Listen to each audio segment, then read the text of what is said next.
Everybody, welcome to the Sean O'Connell Show. Glad to have you with us.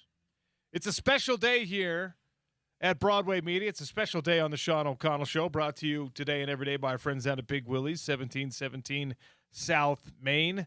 If you want to go watch a little French Open action, that's a great place to do it.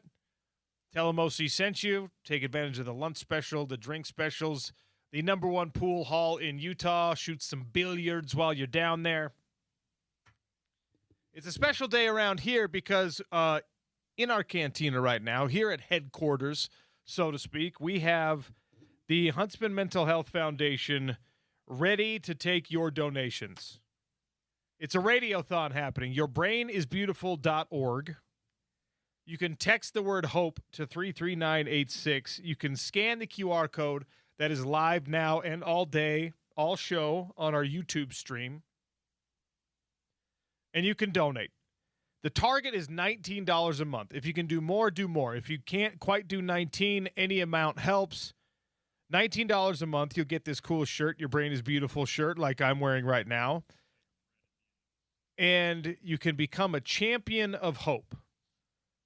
And what does that mean? Well, you're helping to ensure that the Huntsman Foundation continues to provide life-saving mental health care, crisis support, groundbreaking research, for an aspect of health that is sometimes overlooked or is not handled in the same way as, well, like, orthopedics, as viral medicine, as cancer is treated. Mental health is a major, major thing in everyone's life. If you're out there listening right now, I can almost guarantee that you know someone who has suffered from some level of mental health crisis. Hopefully nothing acute, hopefully nothing emergency. But the Huntsman Mental Health Foundation is providing care through their crisis center, through their research, for anyone who is struggling silently, for anyone who is worried about a child, for anyone who's grieving someone, for anyone who feels alone, for anyone who can't quite explain why you're feeling hopeless. I promise there are tools out there. The Huntsman Mental Health Foundation leads the way here in our community and will continue to do so with your help.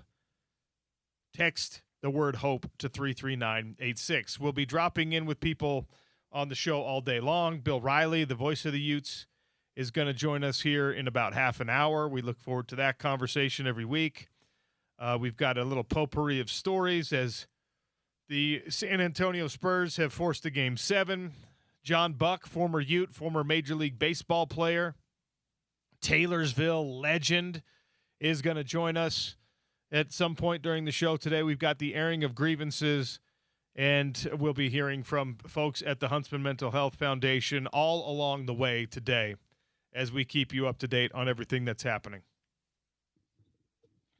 So we're the home of the Utes, and back in December, we reported, like everyone else did, on this deal that the University of Utah and Otro Capital had come to in order to shore up the competitive efforts of the University of Utah Athletic Department through an infusion of capital from Otro Capital, which is a private equity firm. A private equity partnership like this, first of its kind in college sports.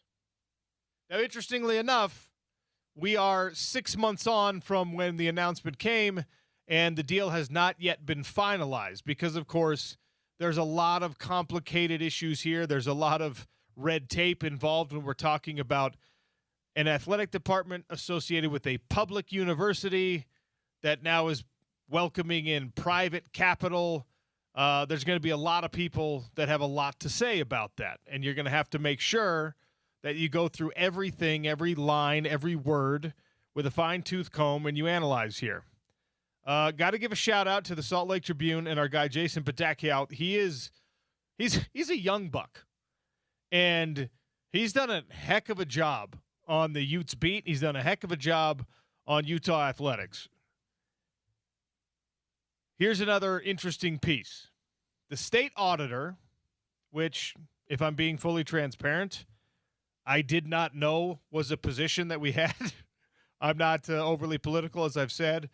You could probably throw a bunch of state titles, government jobs at me and ask me true or false this is a real job. I would get most of them wrong, I think. But the state auditor has gone through the agreement and has red flagged some things, has brought up some concerns about what this Otro Capital deal is supposed to be or what is going to be. I've had some conversations behind the scenes that are a lot more optimistic about what this capital deal is going to be for the University of Utah. But I think it's important to note that because this is unprecedented, because this is something that has not existed in college sports previously, it's hard to know exactly what to expect. It's hard to know exactly how to react to the fine print, to the particulars of this deal. The state auditor sent a letter to the Utah Board of Trustees, the University of Utah Board of Trustees, outlining significant risks with the school's pending deal with Otro Capital.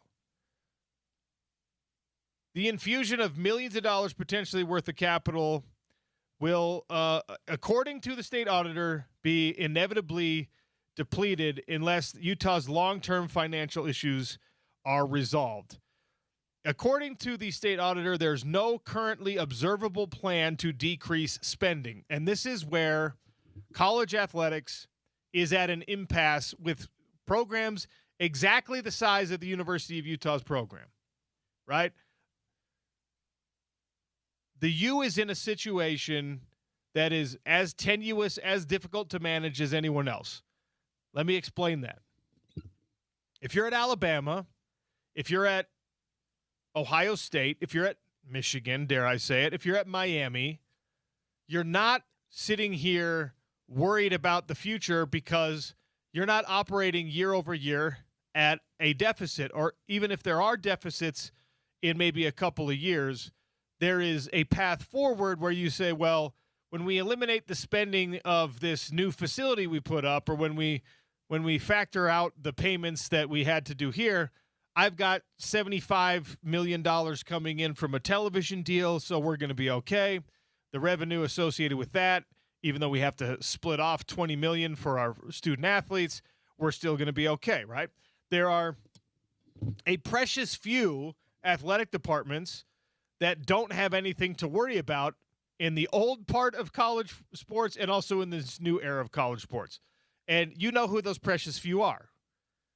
They're the ones that ESPN's talking about every single day. They're the ones that are pushing for and advocating for a bunch of the things that you might or may not like in college sports in terms of reform, change, scheduling, etc. They are the power players. And Utah is in this really tough spot where you are expected to compete with them, where you are invited to sit with them in the high school lunch cafeteria sometimes, but when it comes to the revenue and when it comes to the money that your athletic program has at its disposal, there's a gap, right? It's a really difficult place to be. And Mark Harlan, President Randall, the Utah Athletic Department at large has been given the task of, well, let's find a way to close that gap without the money to close it. Let's find a way to close the competitive gap, to keep it closed, to hang on tight to this accelerating leader that's running away from you. You got to find a way to stay in their hip pocket. You got to find a way to stay at least in a position where coming around the final bend of a football season or a basketball season or a gymnastics season, you can make your sprint and you can find yourself at least at the finish line, in the photo finish with these people. So Utah has had to what? They've had to spend their way into that conversation.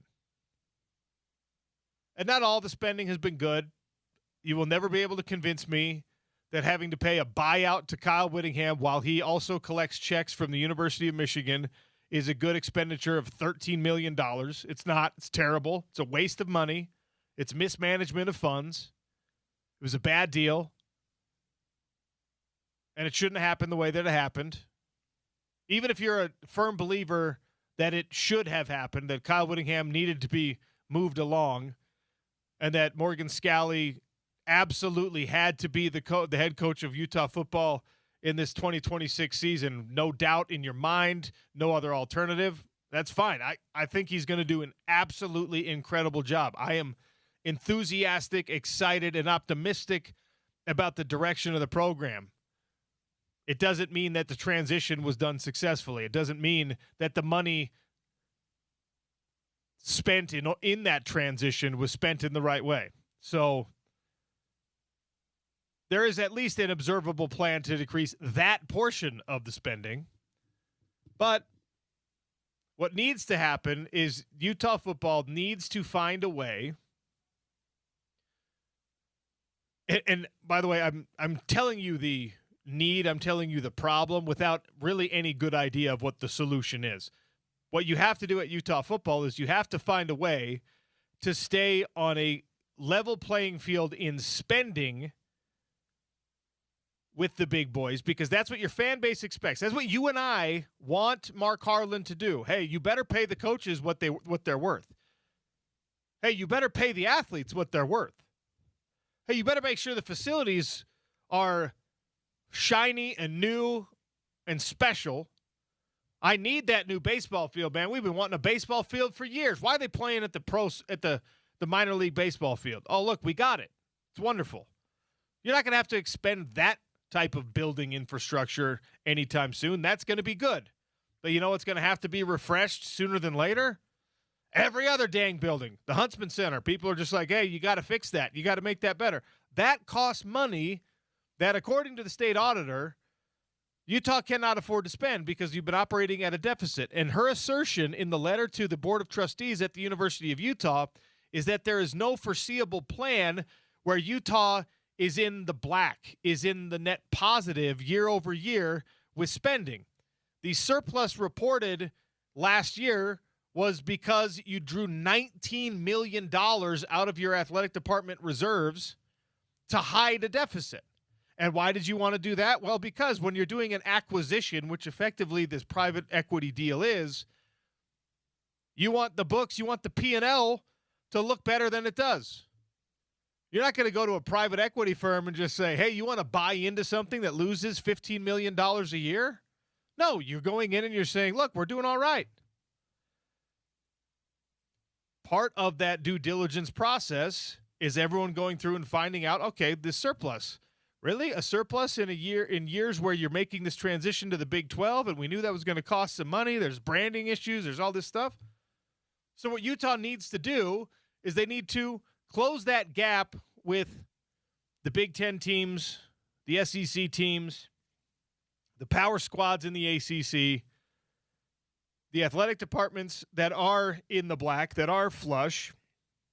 You need to do that without effectively borrowing the money. You got to earn it. Again, I'm telling you the obvious of what needs to be done. I don't know how to do it.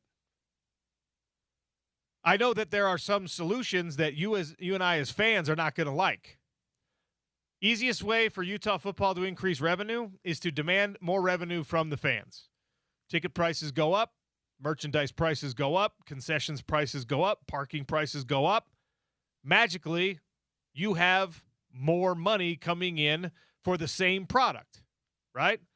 The best way to do this is you make more money from your television partners. Well, guess what? You don't get to do that by yourself. That's a Big 12 thing. That's a grant of rights deal. That's a television contract that is negotiated across a 16-team conference, and you don't really have a whole lot to say about it, if we're being honest. Mark Harlan is a pretty powerful athletic director in the Big 12. President Randall is a pretty powerful university president in the Big 12. Neither of them can go blow up a deal if they don't like it, because if Brett Yormark and all the other chancellors in the league want that deal. I mean, in fact, not to bring up old wounds here from the end of the Pac-12 era, but President Randall was reported as one of the people who maybe was trying to assert a little bit too much influence on the amount of money they should get in the Pac-12 deal that never was realized. So you got to be really careful with that. And like you said, with the influence that you do have with your Mark Harlan and university president, like President Randall, but you also don't have near as much as representing one university as, over 16 institution conference like the Big 12. The University of Utah owes payments with interest on $119 million of debt relative to things like the new stadium, the new baseball stadium, things like the Ken Garff Red Zone Rice Eccles expansion, right? All these things that we want as fans. Oh, give me a bigger Jumbotron. Give me more premium seating. All that costs money to build, right? And yes, generous donations from big-time donors that put their name on the expansion or put their name on the side of the building, that helps, but it doesn't cover all of it all the time. So the state auditor is saying, guys, you don't have enough money even coming in from this. If you're borrowing this money from Otro Capital, the infusion of capital, that's what you're effectively doing. You're borrowing time here, according to her report. Now, the flip side of this argument, because it's important to present both, is that the intelligent people at the University of Utah, the minds that agreed to this in the first place, they had access to these books the whole time. They had access to the debt. They had access to the spending plans. They had access to the sort of projections on revenue moving forward. And yeah, some unexpected things happened, like that $13 million buyout to Kyle Whittingham or whatever. But when we're talking about hundreds of millions, even that is not like doomsday, end of the world scenario, right? So those people got into bed with Otro Capital knowing the situation and having some sort of plan. The state auditor is not privileged to know that entire plan. When she says there is no observable plan forward to increase the revenue, to decrease these deficits, it just means that there's observables doing a lot of work here, right? There's no key that when you just pull the public records that says this is what we're going to do to make up this money. Again, I don't have that information either. But if you're selling a portion of your, well, not a portion, if you're selling the rights to your ticket revenue, your broadcasting, not your television grant of rights, but your accessory programming, effectively, to private equity, and you're telling them, all right, in exchange for this, you're going to bring in your expertise. You're going to help us find ways to raise money to increase revenue that we don't have the expertise on. That is the whole point. If you go all the way back to December, that was why they did this. We're bringing in a brand partner. We're bringing in a private equity firm that is going to help us make more money with what we have, because you don't get to just add something you don't currently have as a revenue stream. It's not like the University of Utah has the option, has the privilege of being like, guess what? We know the way to close the gap. We're going to now, instead of having a regular men's basketball team, we're going to have a G League team on campus, and that's going to fix this for us. Hey, we're going to be the first Big 12 university to have a men's boxing team, and the coach is going to be Alexander Usyk, the heavyweight champion. They don't get to do these things. They don't get to like randomly bring in new things. You have to use what you have to generate more revenue. And every school in the country, every athletic department in the country, with that rare exception, is looking at it and going like, well, how? We're already squeezing our fans for as much as we think what they can take out of us. We're already asking our facilities managers, we're already asking our parking lot partners, we're already maximizing our bottom line, we think. And these private equity firms are the best in the world at actually doing that, at coming in and saying, actually, you could trim a little fat here, you can do a little bit there. That's why private equity has such a bad reputation. Because what they do is they come in and they are dispassionate and unemotional about maximizing profit. And oftentimes that comes with a cost, a human cost, that comes with a sort of emotional cost of being like, well, yeah, you don't need 6 people in this department. You need 2 people in this department. And so we blame private equity for that trimming, and we say, all right, well, they're cold. They're merciless.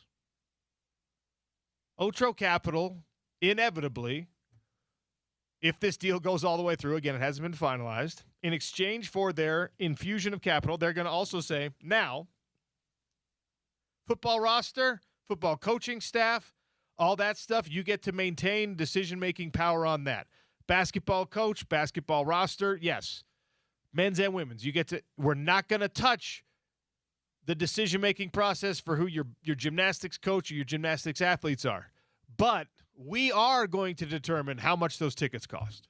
We are going to determine how much we should be charging for popcorn. We are going to tell you how many people on your support staff are necessary when it comes to those like ticket sales executives, when it comes to the other stuff, right?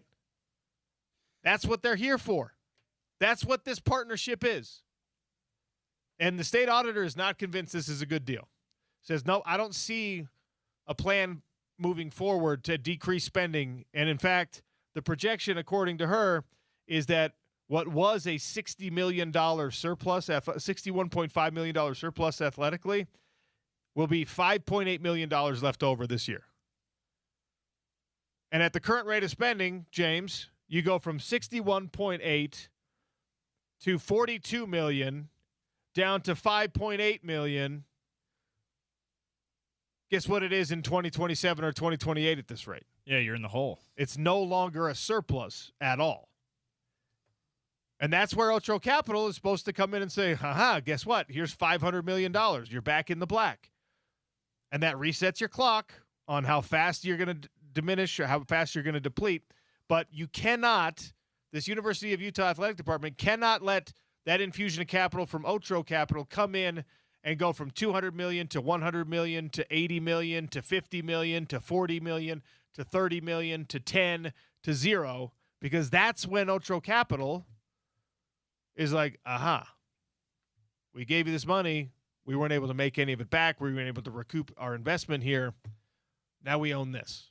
Yeah, and that's when they probably say, was it a 5-year buyout clause or whatever, an end clause to the Otro Capital deal, assuming it'll eventually get signed, and because that's still hasn't happened yet as far as we know. That's when they say, okay, we're opting out of the rest of this partnership that we entered into. We're gonna forego the remaining however many years that we said we would max out on this, because we're not making any money with it.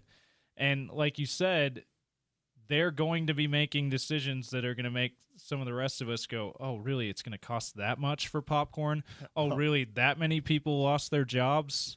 But, I mean, the state auditor is asking for an increase in operating income from the athletic department, which is something that they are already working on. We already need to know the plan here. I don't know what it is, but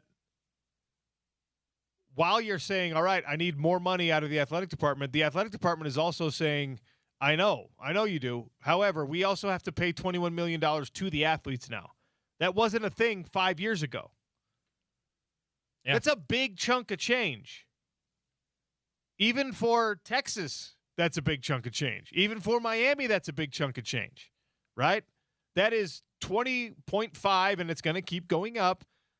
That is 20.5, 22, 23.5, 25 million every year that comes off of your bottom line, right? And the margins have never been particularly high in these athletic departments, because even as you make more, what do? You spend more to maintain, to keep up with your own Joneses, right? The most money that, hey, look, we're Texas A&M. We got Johnny Manziel. He brought in an extra $100 million this year. It's not like they then put that into a bank account so they can use it for the next 10 years. It's their emergency fund. They're like, guess what we're doing with this? We're building a new facility.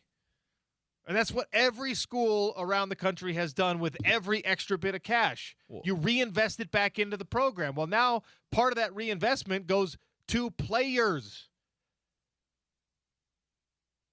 Is there someone out there who's going to wipe out $119 million of Utah debt besides this Otro Capital deal?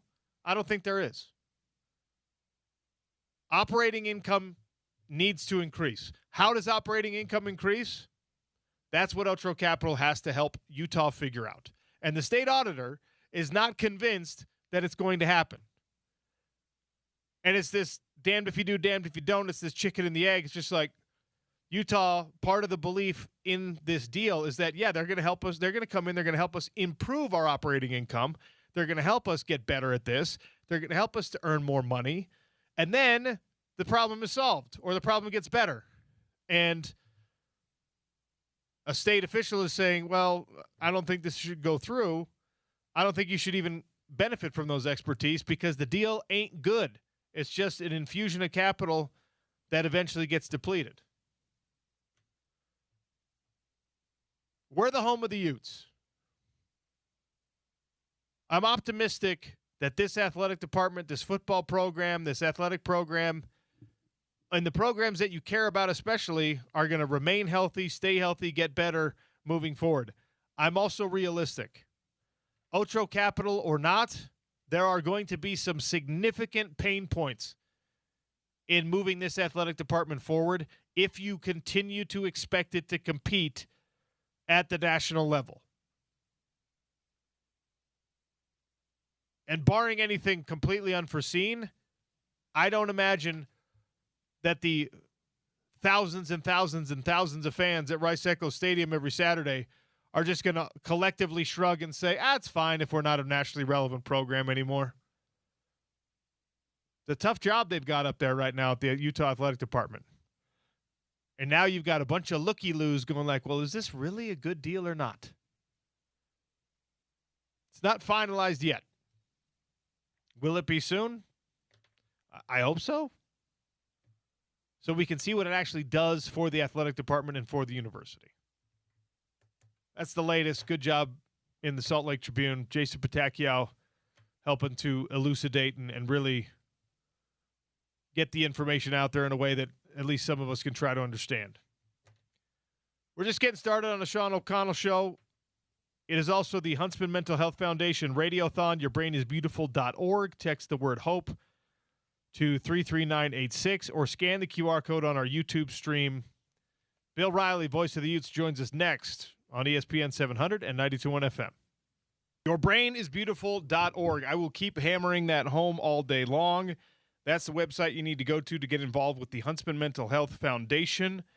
You can also text HOPE to 33986. You can scan the QR code on the screen on our YouTube stream, $19 a month, and you can become a champion of hope, help ensure people across Utah have access to life-saving mental health care, crisis support, and, of course, the groundbreaking research continues. And our next guest is involved, well, in all of those things. Brett Graham, president of the Huntsman Mental Health Institute. Different from the foundation, the Institute, correct me if I'm wrong, this is like where the work is done. This is the clinical arm of what the Huntsman Mental Health Foundation is doing. Is that right? Yeah, I get to be involved with the whole apparatus, if you will, across the university that really is the clinical piece. It's also the education and training, and I get to work with great people in both of those that are incredible professionals, academics, researchers that just really advance and provide the care. I imagine it's a really exciting thing to be involved with not only like cutting edge research, but also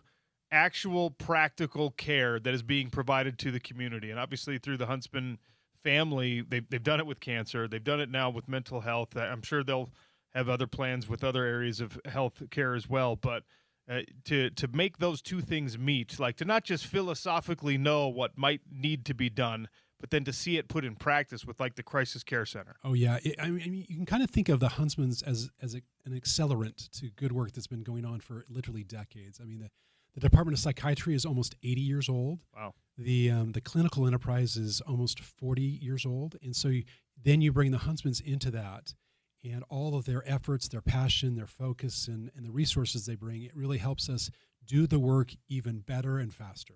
We're a sports station, as you know, right? And there's a really interesting juxtaposition in my mind when it comes to mental health care, athletes now being voices for or advocates for talking about it, seeking treatment, and destigmatizing something that really was kind of a weapon, a bludgeon used against athletes for so long.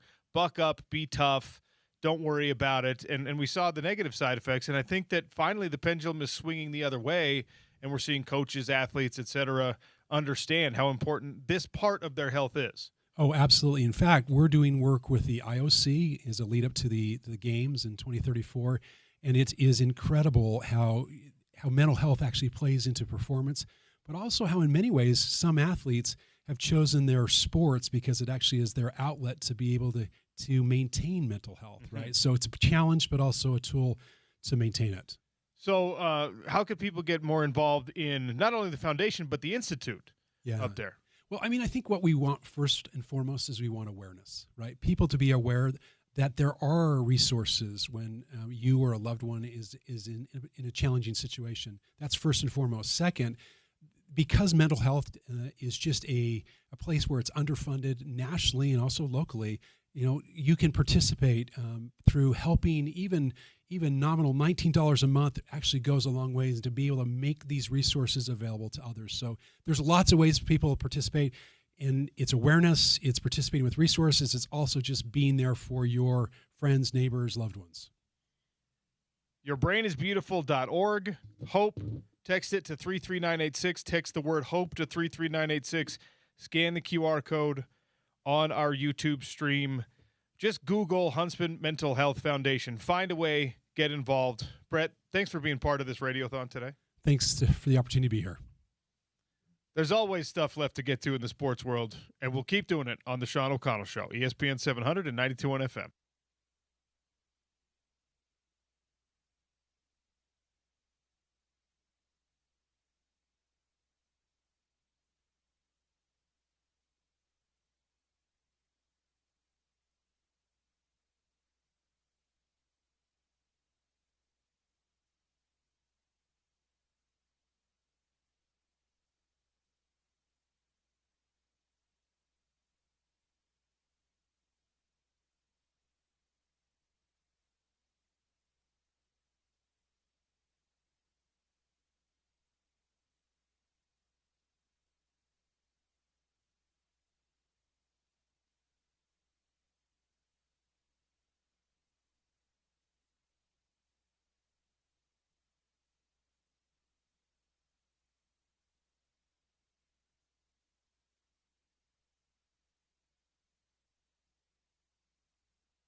Welcome back to the Sean O'Connell Show, ESPN 792.1 FM. It is the Mental Health Foundation from the Huntsman Family's Radiothon today. Yourbrainisbeautiful.org. Text the word HOPE to 33986 to get involved as we welcome in the voice of the Utes in a conversation brought to you every week by Handy and Handy Law Firm, handylawutah.com. Bill Riley joins us. Hey, Bill. Hey, Sean, let me just say right off the top, the Huntsman Mental Health Foundation and Center do outstanding work. And the more we see society today, and because you and I grew up in different times, the more we see the importance of the great work they do for kids, adults, those of any age. And I'm so glad that you guys are down there and being part of this today. It's a much needed service in our community, and they do a fantastic job. 100%. Let's talk about some things pertinent to Utah football. We got the kickoff times for the first couple of games of the season, and the Arkansas football team, the Arkansas athletic department, displeased that their 9:15 Central Time body clocks are going to be disturbed by playing a football game at Rice-Eccles Stadium. Hunter Yurachek, their athletic director, put out an impassioned statement via his social media that this would never happen to some of the other teams in the SEC. Does he have a legitimate gripe, in your opinion? He does not. He gladly accepts every check that ESPN and Fox cut to the SEC and Arkansas. I love the fact that he said, we might not get back home till 5 or 6 in the morning. Well, Sean, let me tell you about what life was like playing in the Pac-12 many a year. Many a time I was pulling into my driveway at about 5:30 or 6 in the morning after calling a game that went into the Pac-12 after dark realm. I have no time for this. This is just how it happens to fall. You chose to play Utah. When you play a team that's not in your time zone, there's an opportunity that may very well happen. And so there you go. Did you ever watch the television show Mad Men? I never watched Mad Men. I know I've missed the boat on that one. Well, go back and watch it. But here's what I will say. There's a famous meme that's come out of that show. John Hamm's character, the central character in the whole thing, screams at one of his subordinates who wanted more credit for a job that they were to do because he got all the credit. And he turns at them and yells, "That's what the money is for." And that's what I would have turned and said to Hunter Yurachek if he was saying that to me if I was Greg Sankey or ESPN. This is just part of the deal.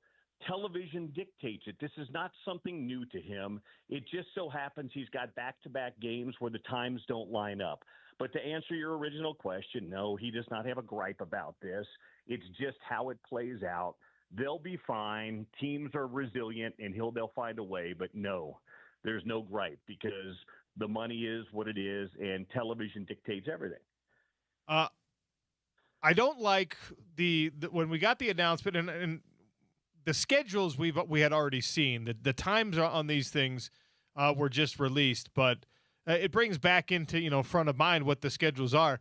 The Big 12 Conference doesn't really have a showcase game in Week 1 of the college football season, so reasonably you could go through the entire Week 1 slate on the weekend if you're somebody sitting in I don't know, New Jersey or somebody sitting in Florida and just not even care to see a Big 12 team. And I don't think the conference can necessarily afford to be in that position. It's easier said than done to make sure you're scheduling prominent games every single week.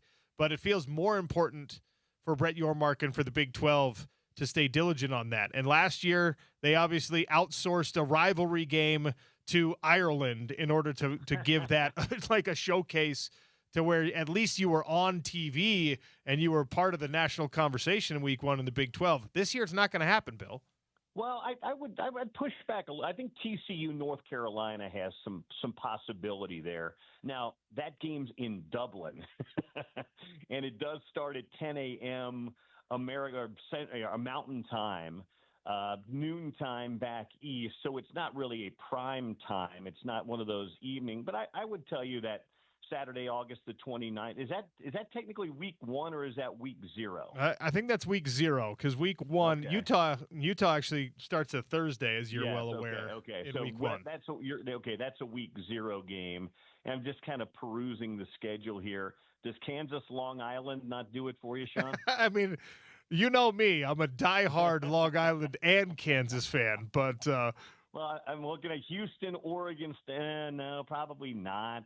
Yeah, you're right. There's not a lot of marquee. Well, no, I'll take that back. I'll push back one. Auburn, Baylor, 2 programs that are probably look a little bit better on paper on the schedule sheet than maybe they will actually be. But it's being played at Mercedes-Benz Stadium. It is a Big 12 school, so maybe you factor that in. But I do get your point. There aren't as many marquee games maybe as you would like in that very first week showcase. But then again, Indiana's playing North Texas. Oregon, well, maybe Oregon, Boise State's one of those games. Tennessee's playing Furman. I'm just looking down. There's not a lot of great early matchups in that week 1, really across the board. Well, yeah, that might be the number one thing to push back on my own complaint is that when you look at week 1, it's like all of college football abdicated their responsibility to give us something intense in that first frame because there's not much even on the national landscape when it comes to the big time games. I was just double checking here to make sure. So Auburn finished 3rd to last in the SEC last year. Yeah. And so not one of their premier programs. Baylor was 5th in the Big 12 standings. So there you go. A little could be bit. worse. Kyle Whittingham's kicking off the Michigan era for him against Western Michigan, I think is who they play. So, that game's going to be, I can't imagine NBC's thrilled about that. So you're right. Across the board, there's just not a lot of marquee matchups. It's going to be interesting to see, though, as we move forward here, as the SEC's adding, taking away their late season SoCon week where they take away they're taking away the cupcakes in November. And if we really begin to ramp this thing up and expand the playoff, if non-conference scheduling becomes better across the board, if conferences look to add another conference game in there somewhere, it'll be interesting to see moving forward if the playoff changes, if non-conference early season games change too. Well, you just brought up what my next question was going to be about, the conversation around further expanding the college football playoff. Apparently ESPN doesn't want it. The SEC can't decide if they want 16 or stay at 12, or maybe some people are okay with 24. The Big Ten says 24 or bust. And at spring meetings, the Big 12, the coaches voted unanimously to have it be a 24-team college football playoff. I'm not fully on board with this yet, but I think I might have to get on board. What do you think of 24 teams? I'm not thrilled with it. I talked about it this week on my podcast on the Crimson Corner. I'd like to see them take the next lodge. We've only been at 12 now for 2 years. So I'd like to see them take the next logical step in a year or so and go to 16. That's what everybody else deals with: Division I AA, Division II, Division III, NAIA. Let's see what that does. I'm not sure. I mean, I know what the 24 is. You're adding more teams. The Big Ten also wants guarantee. They're the ones pushing this, and then everybody else has jumped on board. Well, I know the Big 12 has jumped on board, and I know the ACC has too. But at least early iterations from Tony Petitti, he was talking about guaranteeing, like 6 Big Ten teams would be guaranteed, and the SEC would have 6 teams. And I think the Big 12 and the ACC, at least with early discussions, were to get 3 guaranteed teams in. And I don't like the idea of guaranteed teams. I want the best teams to be in there. I don't want you to be qualified because you were the 5th best team in the conference. I want the best 12, 16, 24. And maybe we eventually get to 24, Sean, but I'd like to see this thing kind of play itself out. Go to 16 and see what happens. I mean, last year we had a little debate. Should Texas have been in? Should Notre Dame have been in? Should BYU maybe have been in? If it was 16, Utah would have probably been in because they would have been 15 in the final rankings. I don't think going to 24 and expanding it that far out, I don't think you're excluding anybody at 16 that's probably a legitimate national championship contender. And ultimately, in theory, that's what the tournament's for, is to determine a national championship. I know in the real world it's about billing television dollars and creating more revenue for conferences. But to get back to your original point, I will probably eventually get there, and maybe we'll all love it once we get there. But for me, if you're going to expand from 12, do we have to double the field, or can we just take another baby step forward, get to 16, and see how it works? Where do you fall on it? Well, I'm with you. I think that you let what the current system is play out over for a little longer, and if you're going to expand, probably go to 16. Now, I love the FCS playoffs because they've worked it out this way for a long time. They've got a ton of participation in it, but as the Montana State fans and the Weber State fans will point out to you, like, there's a lot of first-round blowout games in those FCS playoffs. There's a lot of second-round blowout games. And the way that their seeding works, right, if you're one of the top teams in the country, you get that first-round bye. And I'm trying to apply that to last year's final rankings. Nobody really wants to see a week one of the college football playoff. No one is demanding to see Ohio State play against TCU.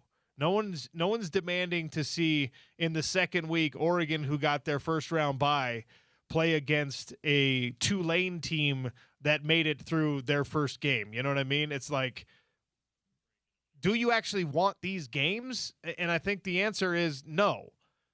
Now, the conferences might want the money, but do the fans want the games? Maybe so you have another game on campus, but no one's really champing at the bit to see some of these matchups that we would have had. Yeah, I would say this, though. Yeah, I think fans, college football fans, I think you and I would both count ourselves as college football fans. If those games are on, we're going to watch them. Now, are we going to watch 4 quarters of them? Maybe not, because if they turn out into a blowout, we probably won't. But I think you and I will both sit down in front of the TV when a college football playoff game is on and watch it, just to see what it looks like. And maybe occasionally you get one of those group of 5 schools, a Tulane, or even a less known, Power 4 school that can make some noise. But to your point, probably more often than not, those early round games, especially if you go to that, or at least a handful of those early round games in a field of 24, are probably going to be lopsided affairs. HandyLawUtah.com is how you get a hold of the Handy and Handy Law Firm, and tell the people why they need to reach out to the Handy folks. Well, I hope the people don't need to, but if you get into a situation where you've been injured, or somebody that you know, somebody you care about, somebody you love has been hurt or injured through no fault of their own, you want to have somebody who can represent them and do a great job in doing that. And Preston and Garrett Handy have done that for a very long time, Sean. They've been outstanding folks who have represented people in personal injury cases forever. More than 50 years of experience between them. They are fantastic and good at what they do, but really good people too. So if you happen to be in that circumstance, you don't want to have to fight by yourself. You don't want to have to go up against somebody else's insurance company on your own. So let Handy Law Utah help you out. Bill Riley is the voice of the Utes. Not so long until you get to hear him calling actual Utah football again. We just got to make it through summer. I believe 97 days, Woo, Sean, baby. is where we're at. 97 days, 13 weeks and 6 days from today, we'll be up at Rice-Eccles Stadium. I will hold my breath until then. Actually, I can't do that for 97 whole days. Bill, have a great weekend. Appreciate your time. You too, Sean. I'll talk to you soon. That's Bill Riley, voice of the Utes. The Huntsman Mental Health Foundation Radiothon wages on here at Broadway Media. One of their spokespeople happens to be former Ute, former Major Leaguer, John Buck. Next on the show. It's ESPN 700 and 92.1 FM.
Sean O'Connell Show here on ESPN 700 and 92.1 FM. It's a special day because we get to be part of the Huntsman Mental Health Foundation's Radiothon. The Mental Health Radiothon going on all day. We've got plenty of ways to donate. The QR code on your screen right now. If you're watching us on YouTube, you can text HOPE to 33986 to donate. You can go to the website. Your Brain is Beautiful.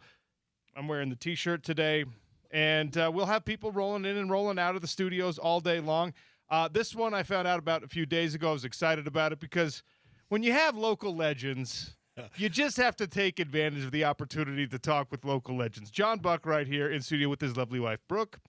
And obviously Major League Baseball, Mr. All Everything at Taylorsville High back in the day. And, by the way, Miss All Everything. That's right. Way back in the day. I did not know this about the couple in studio right now, but Athlete of the Year, Taylorsville High, Male Athlete of the Year and Female Athlete of the Year. Right.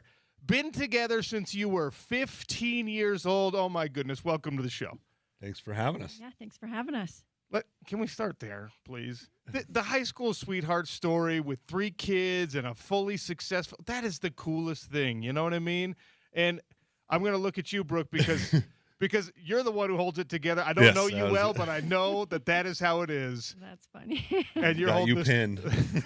I mean, that's just you married up, you found the better half, and you happened to find her when you were 15 years old. Just like the award, like I told everybody when I was giving that speech, she got both of those awards. She earned both of those because she is. You're just telling everybody that I'm a nerd. They already know you're a nerd.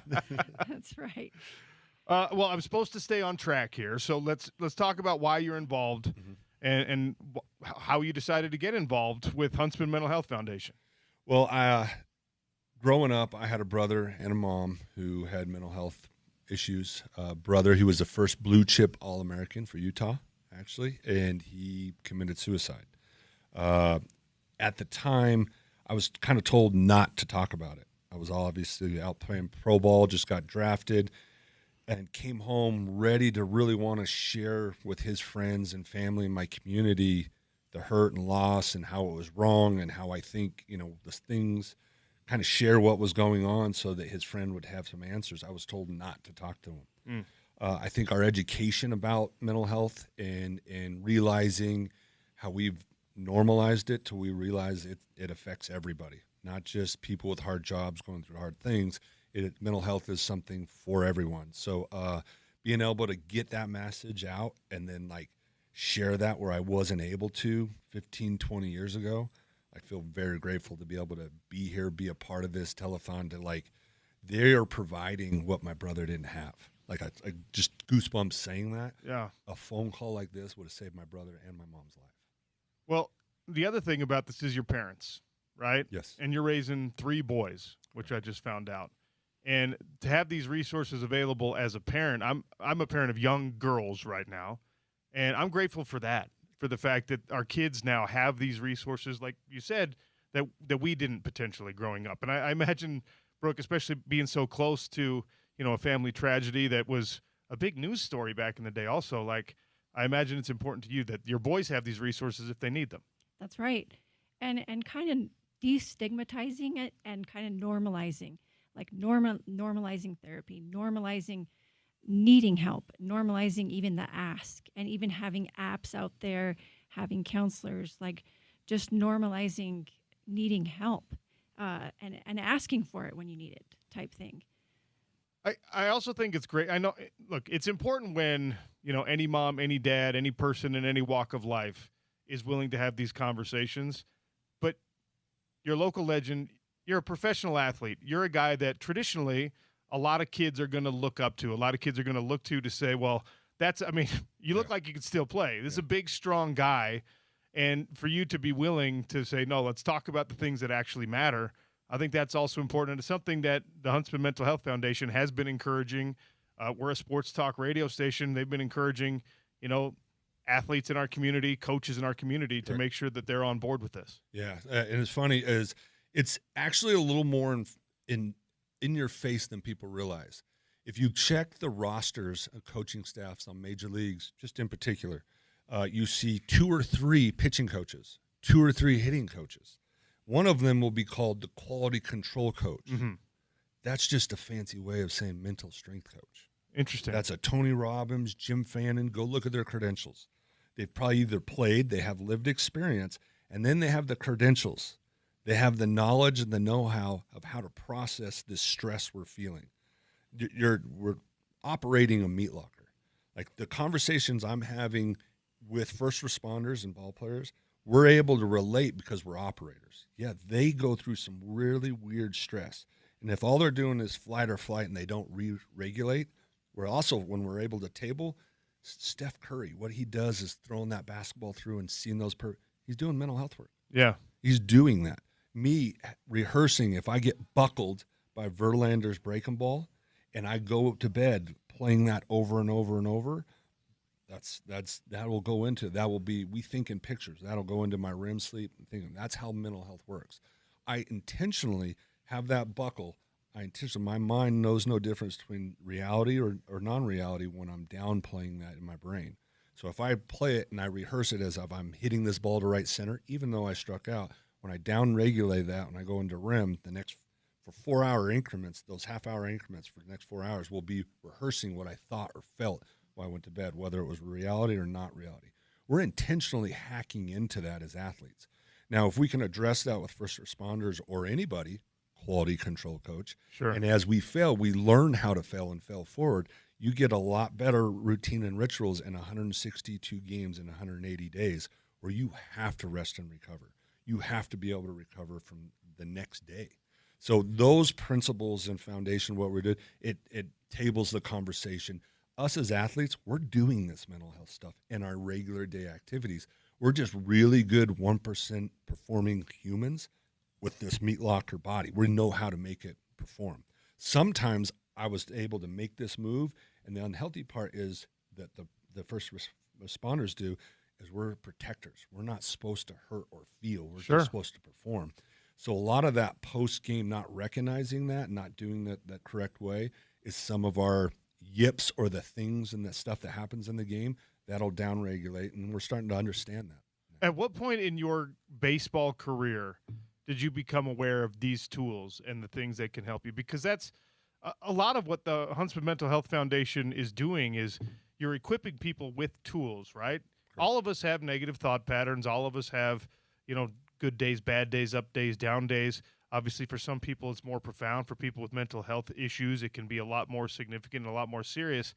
But having the tools to know how to interrupt those patterns, how to just pull yourself out, or to talk to someone who can help you pull it out. At what point in your career or your life did you become aware of those tools? It was weird. I was very fortunate and lucky. I had an uncle, David Burke, who went late in high school, went to Nebraska. He was with Irving Fryer and all that when they were during the Orange Bowl and all that. So he was. I thought he walked on water. At Nebraska, they made him take this class called psychocybernetics. So how do you train your brain to be able to do patterns and move your body part and how you train? Okay. I was also they made them take ballet. So my mom asked my uncle, well, what should I do? She put me in gymnastics. Wow. So learning how to rehearse and play that routine in my head, that became very natural to me. So I learned to kind of do that, right? And then, so in that, when I started doing that and learned how to rehearse, it was like this skill set. I think that's what made me good at sports. But then when I was able to apply that, because I was good until I wasn't, right? And then you get into pro ball, everybody's good. Yeah. Right? So then that mental thing becomes really relevant. Just like, all right, Alex Gordon, and they're acting different. They don't waver. And the whole world was looking for him to be the next George Brett. He didn't waver. He didn't panic. He stayed steady, right? And I could see how his mental stayed steady, stayed confident, didn't go too high or too low. Now, there's a skill set. Why is he like that? He has a routine and rituals of what he's feeding himself, and I started seeing this.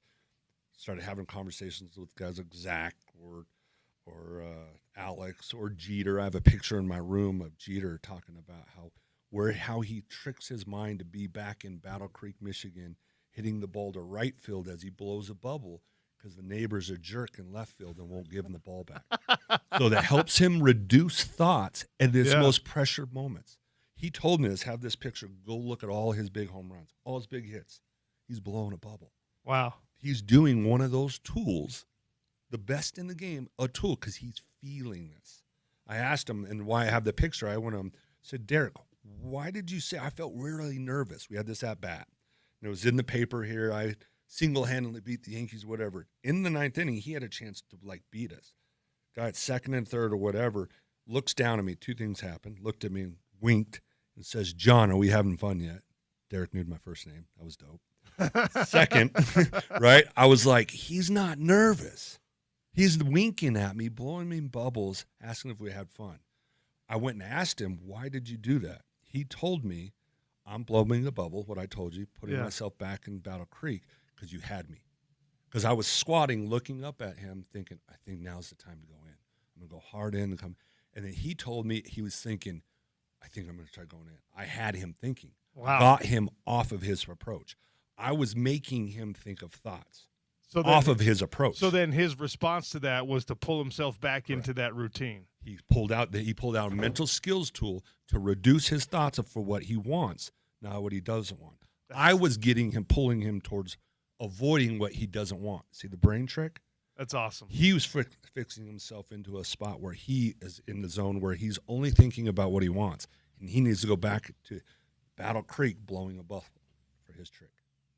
I love that story because it points out that a lot of this is just having a tool, having a skill. The Mental Health Foundation, part of the work that they do is to provide people with those tools, with those skills to help overcome mental health challenges, mental health crises, all of these things. If you want to help get on board with the Huntsman Mental Health Foundation in today's Radiothon, $19 a month, you could become a champion of hope. Donations, the website has them. Yourbrainisbeautiful.org. You can text HOPE to 33986. We have a QR code you can scan on our YouTube stream right now. It's going all day long, so donate if you can. I could pick your brain all day. You have another interview scheduled, so we got to cut you loose. But thank both of you for sitting down. Thank you for raising good men. We talked about that off air. And we are going to also be talking to John a little bit later in the show because this, like I said, this Huntsman Mental Health Foundation Radiothon is happening all day. Yourbrainisbeautiful.org. Lots left to get to. Sean O'Connell Show, ESPN 700 and 92.1 FM.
Valley Plumbing, Heating, and Cooling.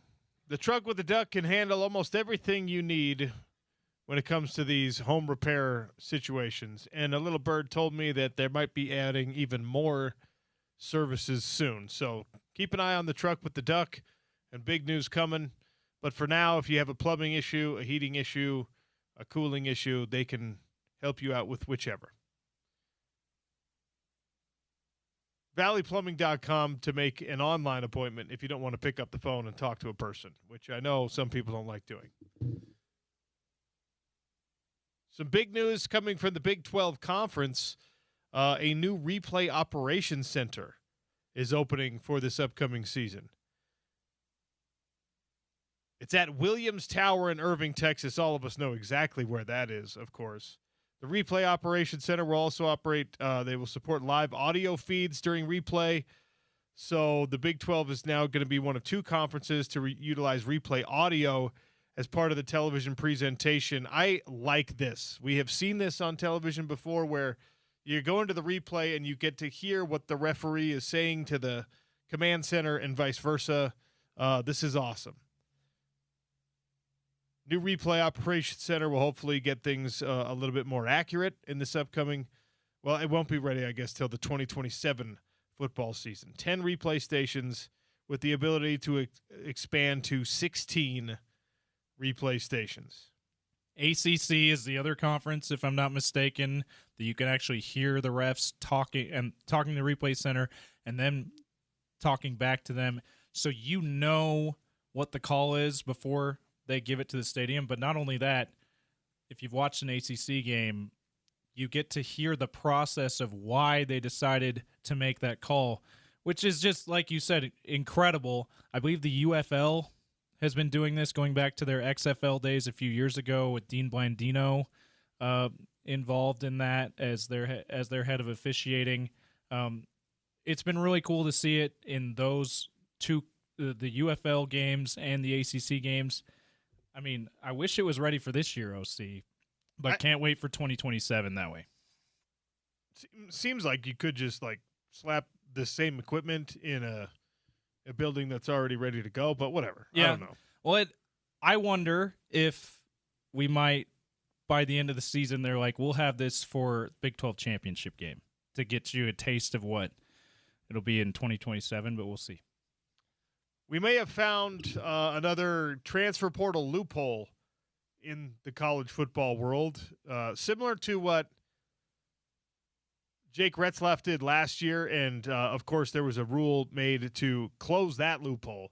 The ghost transfer, where you unenroll and then re-enroll as a walk-on somewhere, allowed Jake Retzlaff to be the Tulane quarterback a season ago, and the NCAA came out with some pretty severe penalties proposed for someone doing the same thing.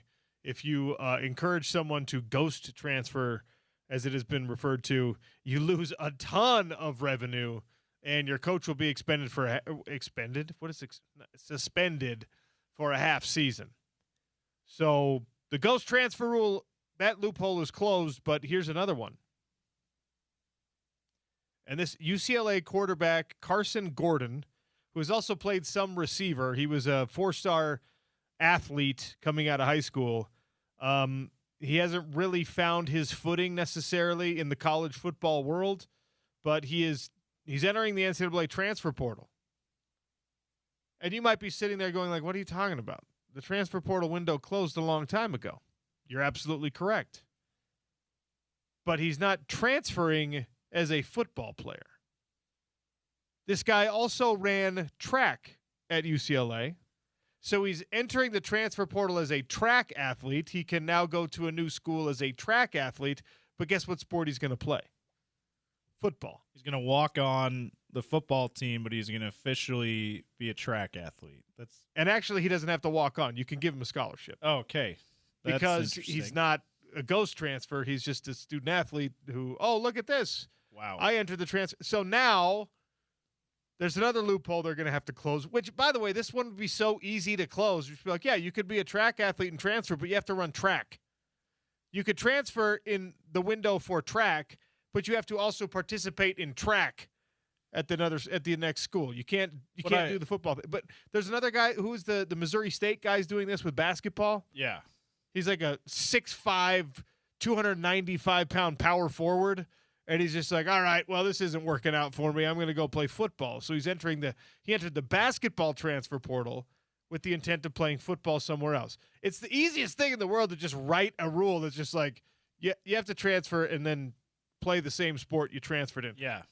And if you want to be part of a different team than the sport you transferred in, you can be a team manager for that team. You can't be a player. Here's the thing, though. Just let them do it. Let them do it. Okay? Let the soap opera be so insane that college football coaches are now going to the track coaches on campus and just being like, hey, will you let this kid be a track athlete too so that we can have him have this extra loophole available to him? You know what this is? It just popped in my head. It's the Lori Loughlin and many others USC. The Varsity Blues scandal. Yeah. That's exactly what it is. It's what it is, but it's with the transfer portal instead of admissions resumes and letters. It's like, what's that? You're on the rowing team, and so we're going to allow you into the school?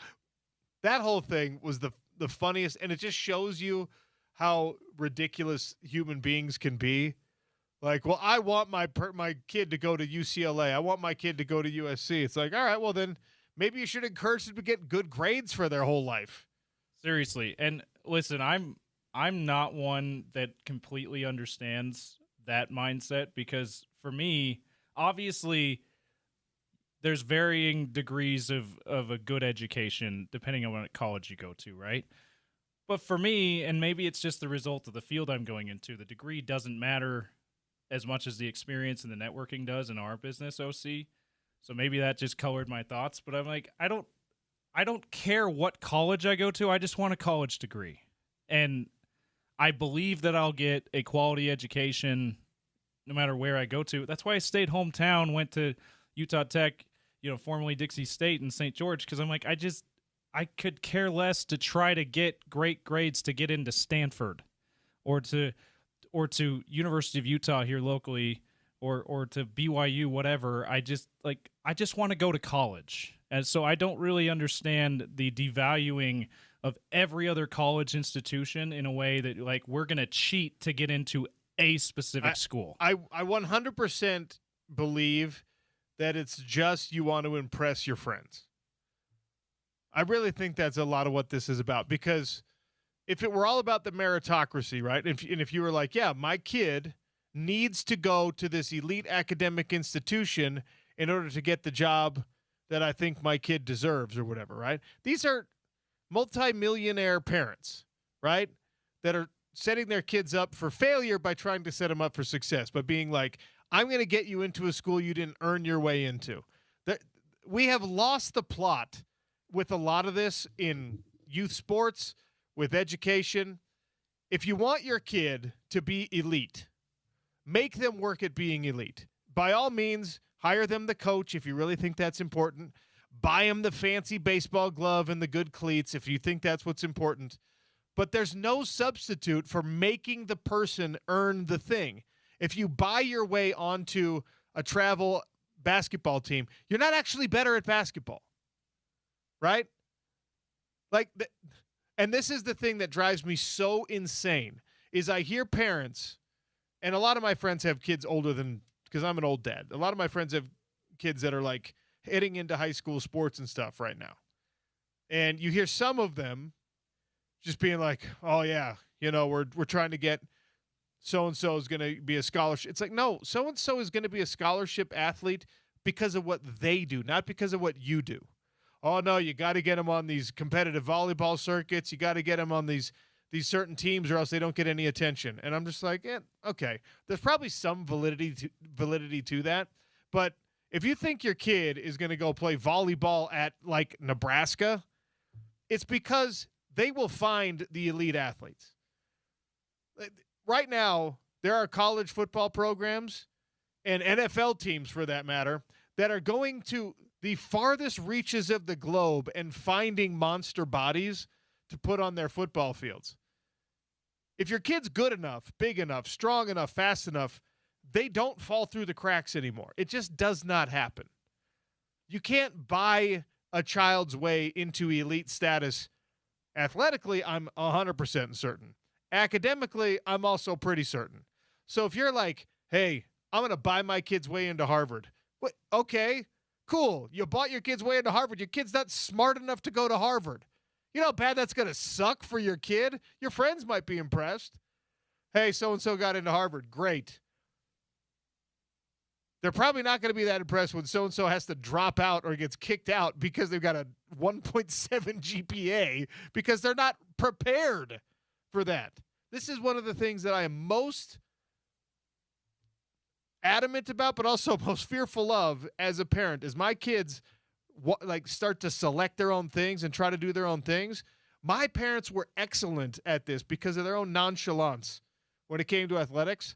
They were just like, yeah, whatever. Like, you having fun? Great. Are you playing? Are you working hard? Okay, cool. Thumbs up.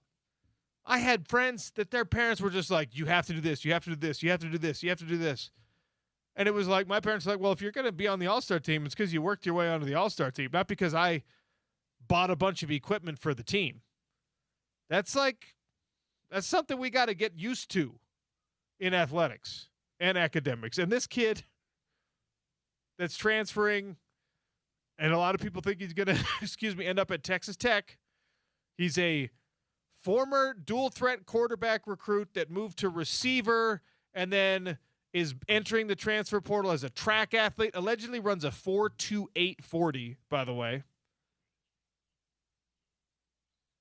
Pretty cool. He allegedly might end up at Texas Tech. I've got a story for you later on Texas Tech, by the way, that I think you're really going to like. I don't want to try to cram it in here because I want to give it plenty of time to talk about. But, man, we've got these loopholes.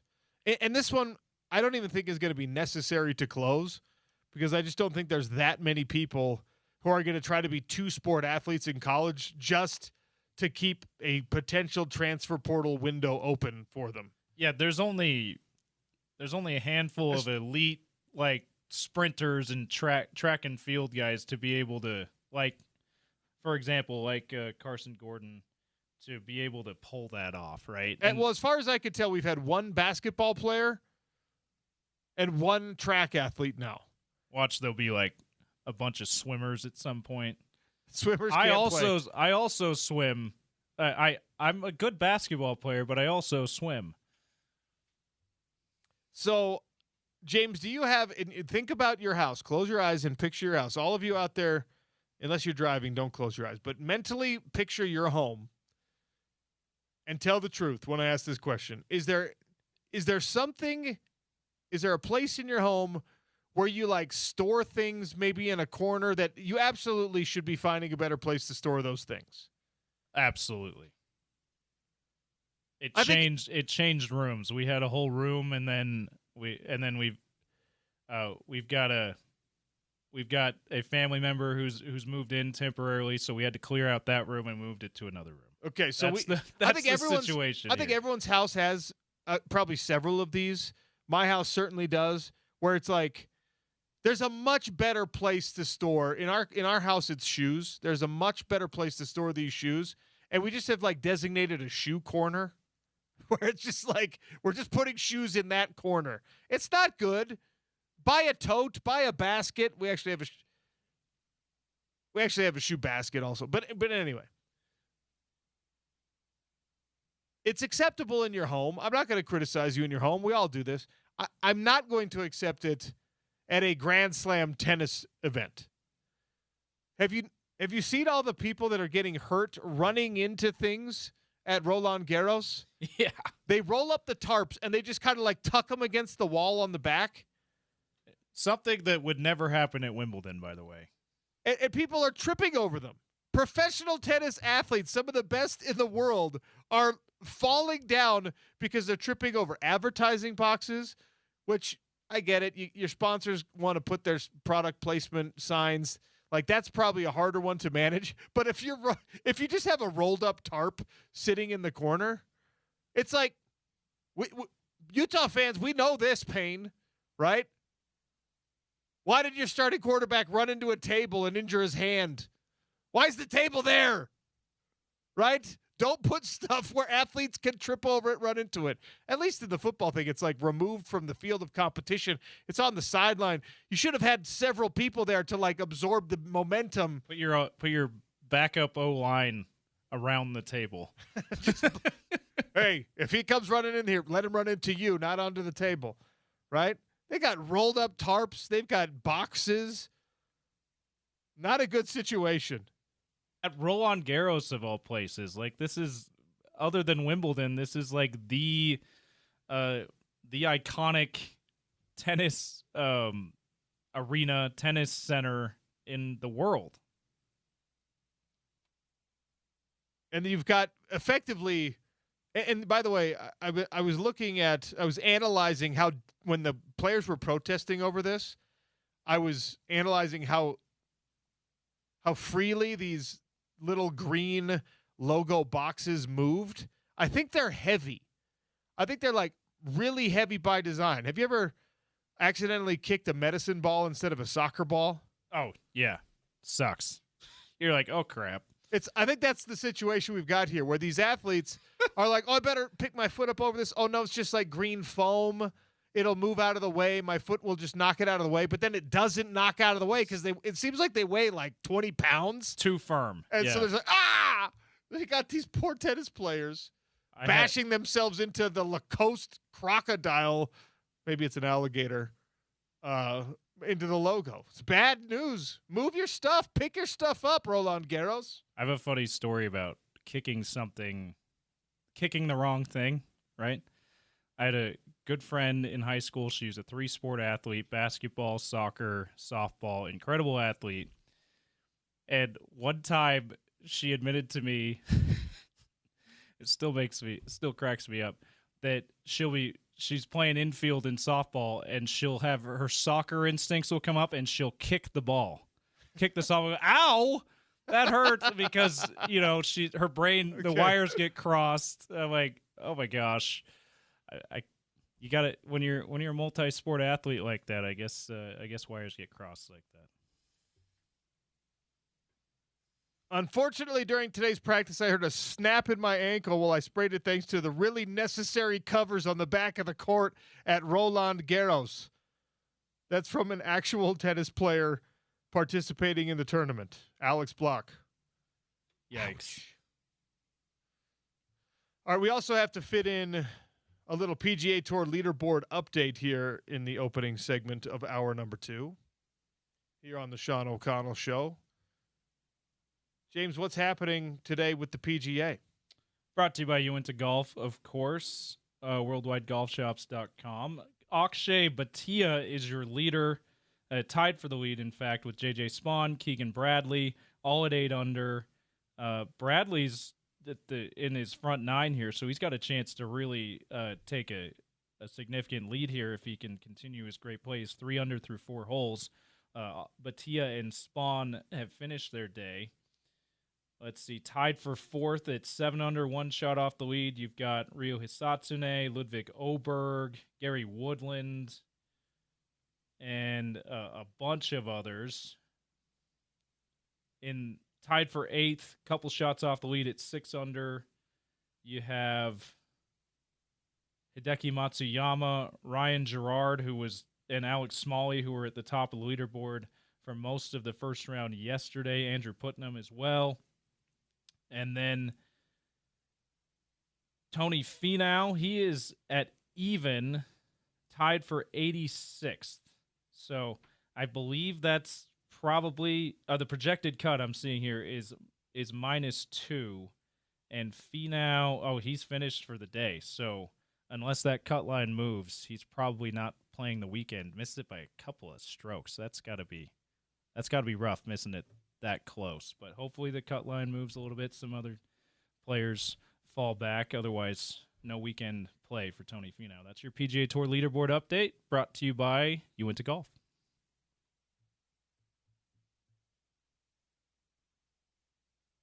Charles Schwab Challenge. Wow. Okay. Father's Day specials online and in store right now at Uinta Golf all up and down the Wasatch Front. You could text ALTER to 33986 to win tickets to Alter Bridge November 29th at the complex. That's ALTER to 33986. The Huntsman Mental Health Foundation Radiothon continues here at Broadway Media today. Yourbrainisbeautiful.org. You could text HOPE to 33986 to donate. You can also scan the QR code on our YouTube stream. We'll check in again with John Buck, the former Ute baseball player, longtime major leaguer, one-time All-Star, Taylorsville High legend. John Buck on the Sean O'Connell Show, ESPN 700 and 92.1 FM.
Sean O'Connell Show here on ESPN 700 and 92.1 FM. It's a special day because we get to be part of the Huntsman Mental Health Foundation's Radiothon. The Mental Health Radiothon going on all day. We've got plenty of ways to donate. The QR code on your screen right now. If you're watching us on YouTube, you can text HOPE to 33986 to donate. You can go to the website. Your Brain is Beautiful. I'm wearing the T-shirt today. And we'll have people rolling in and rolling out of the studios all day long.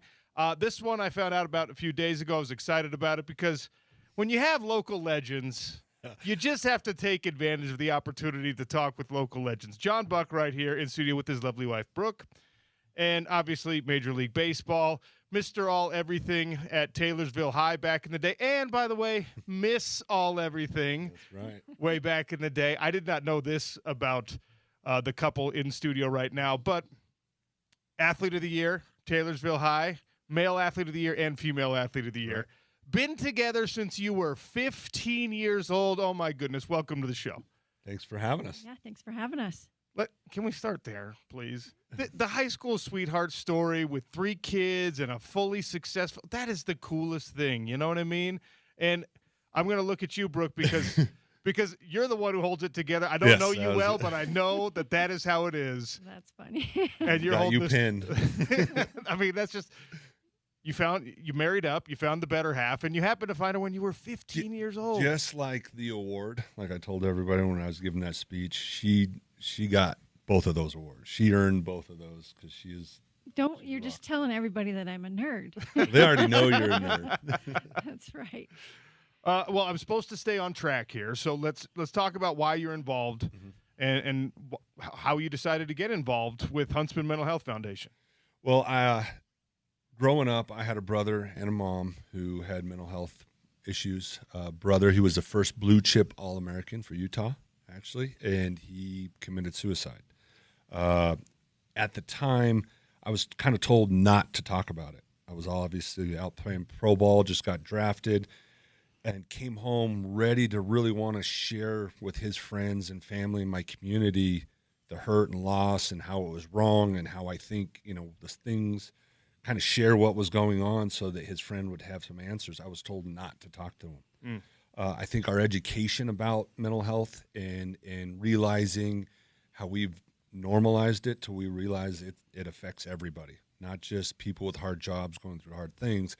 Mental health is something for everyone. So being able to get that message out and then share that where I wasn't able to 15, 20 years ago, I feel very grateful to be able to be here, be a part of this telethon to they are providing what my brother didn't have.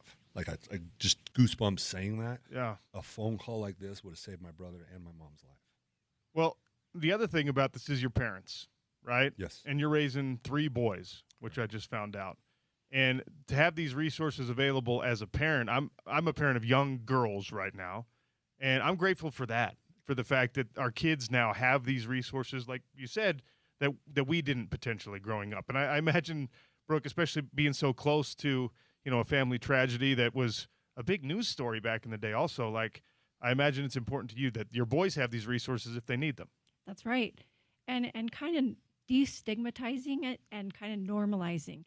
Normalizing therapy, normalizing needing help, normalizing even the ask, and even having apps out there, having counselors, just normalizing needing help and asking for it when you need it type thing.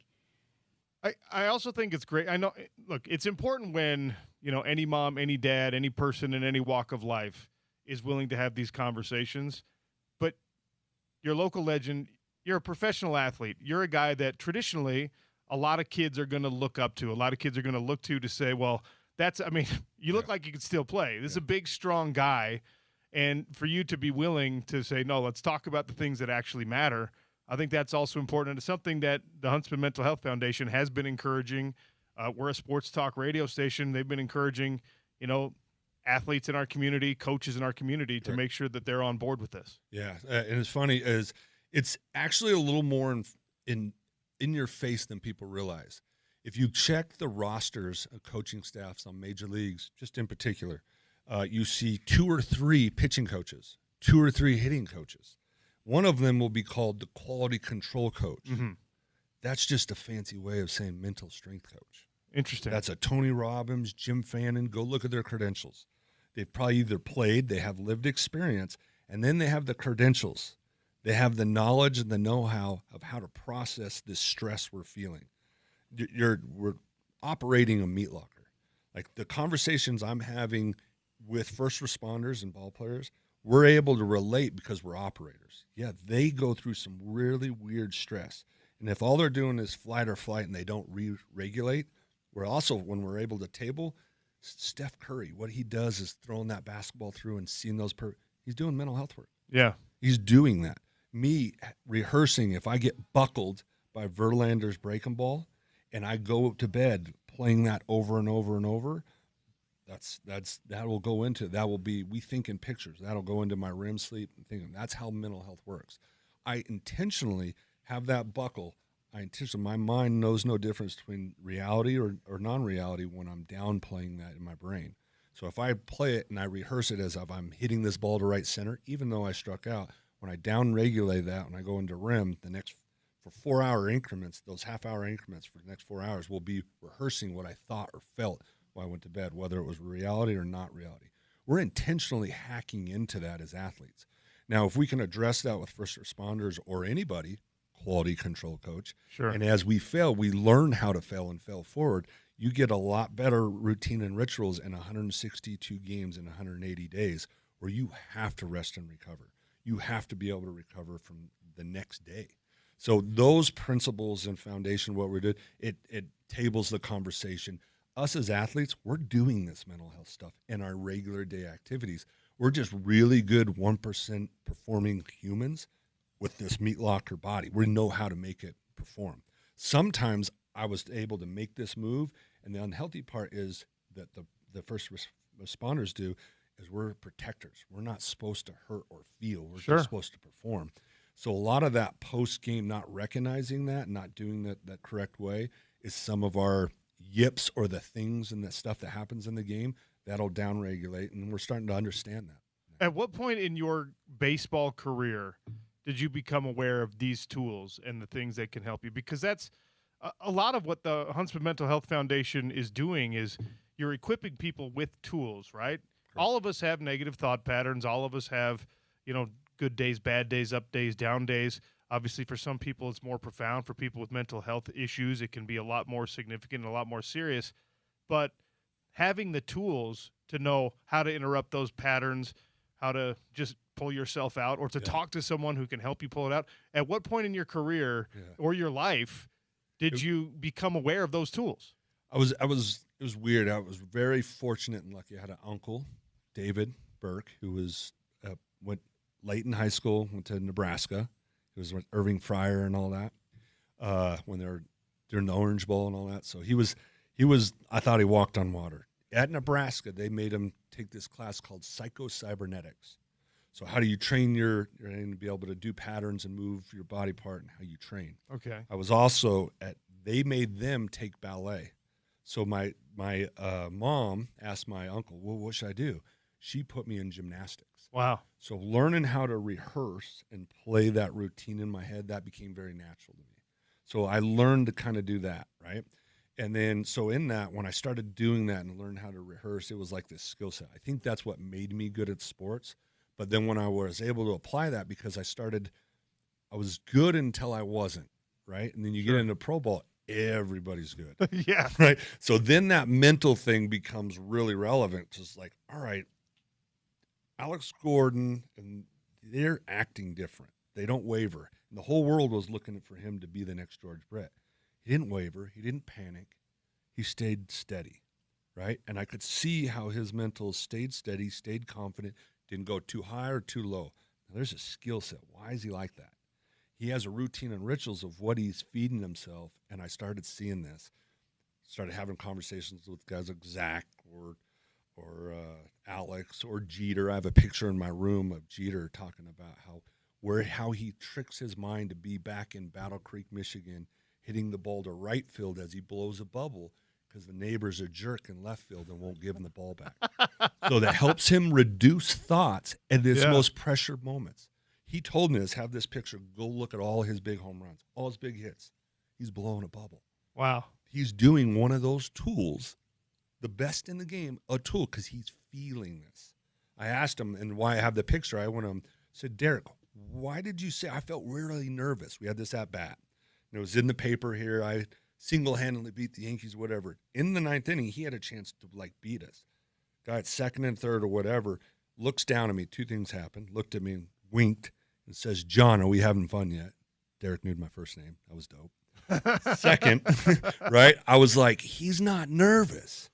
He's winking at me, blowing me bubbles, asking if we had fun. I went and asked him, why did you do that? He told me, I'm blowing the bubble, what I told you, putting myself back in Battle Creek because you had me. Because I was squatting, looking up at him, thinking, I think now's the time to go in. I'm going to go hard in and come. And then he told me he was thinking, I think I'm going to try going in. I had him thinking. Wow. Got him off of his approach. I was making him think of thoughts off of his approach. So then his response to that was to pull himself back into that routine. He pulled out a mental skills tool to reduce his thoughts for what he wants, not what he doesn't want. I was pulling him towards avoiding what he doesn't want. See the brain trick? That's awesome. He was fixing himself into a spot where he is in the zone where he's only thinking about what he wants, and he needs to go back to Battle Creek blowing a bubble for his trick. I love that story because it points out that a lot of this is just having a tool, having a skill. The Mental Health Foundation, part of the work that they do is to provide people with those tools, with those skills to help overcome mental health challenges, mental health crises, all of these things. If you want to help get on board with the Huntsman Mental Health Foundation in today's Radiothon, $19 a month, you could become a champion of hope. Donations, the website has them. Yourbrainisbeautiful.org. You can text HOPE to 33986. We have a QR code you can scan on our YouTube stream right now. It's going all day long, so donate if you can. I could pick your brain all day. You have another interview scheduled, so we got to cut you loose. But thank both of you for sitting down. Thank you for raising good men. We talked about that off air. Yourbrainisbeautiful.org. Lots left to get to. Sean O'Connell Show, ESPN 700 and 92.1 FM.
Well, welcome back to the Sean O'Connell Show on a Friday. We still have our airing of grievances coming up in about 40 minutes on the show. It is the Radiothon, the Huntsman Mental Health Foundation Radiothon, yourbrainisbeautiful.org. Texting the word HOPE to 33986. That's another way you could donate. You can scan the QR code on the screen on your YouTube feed if you're watching us on YouTube right now. How about this little, I won't call it breaking news because it's just talking about something that they're talking about. But according to Brett Yormark, the Big 12 Conference is conversing about doing 10 conference games. And those discussions, according to him, will continue. Why? Why? Brett, why? Why 10 conference games? Isn't the SEC just now going to 9 and ACC 2? Like, if you're doing this so you have something more to complain about because you're the only one who plays 10 conference games where everyone else does 9, just keep it at 9. Let's go with some uniformity across all of college football. We've been asking for that for years. You finally get it from the SEC, and they're saying, oh, well, we're going to play 10 conference games. Is this because you don't want to pay like FCS opponents anymore to come in? You still need those tune-up games. Why? 10 conference games in the Big 12. What you need in the Big 12, what your teams in the Big 12 need, is they need robust non-conference schedules with good competition. They need to win those games and elevate the profile of the league. The Big 12 doesn't get that advantage playing more conference games. Yeah, now, they might not get the advantage if they lose those non-conference games, but at least you're not guaranteeing one less opportunity to elevate the profile of your conference. Yeah, this doesn't help elevate the profile of the conference because they're not going to value an extra Big 12 win. We saw Correct. This so many years. You know this better than most covering the Pac-12 Sirius XM. How many times was the Pac-12 they didn't have a great team, nationally recognized great team to make the college football playoff, but you had like 5 or 6 really good teams. So no one valued any of those conference wins because you're like, well, they're just a bunch of average teams beating up on each other, even Correct. if that's not the case. Correct. I don't get it, man. You could go undefeated in the Big 12 and everyone else is going to be like, well, they only played Big 12 teams. So it doesn't matter if it's one extra game. It's interesting because you finally have a time where the SEC's finally on board. Is it next season? I don't think it's this coming season where they're going to have 9 conference games like everyone else, and then you're just going to be like, well, now we're going to do 10. No, the playing field's even now. Just leave it. I don't get it. Brett. The ACC is an interesting one too. I think it was earlier in the offseason, end of the season, they announced they're going to have 8 conference. Every team plays 8 conference games, and because of SMU, they have an odd number of teams. So you have 1 or 2 teams that play 9, and that switches every year. But then they're mandating 10 Power 4 opponents on your schedule all year. So depending on what the year, you have 8 conference games, and then you have to play 2 other Power 4 teams if you're an ACC team, or you have 9, you have to play 1 other. I don't see the point of making teams play one more tough game. The thinking, according to the reports, is an expanded college football playoff, 24 teams, which now the Big 12 supports, adds more spots for your teams potentially, but also you need a good resume. And the thinking in the Big 12 offices is that, well, this gives us another elite game. But that's not what the landscape of college football has told you. They don't consider another win over Houston an elite game.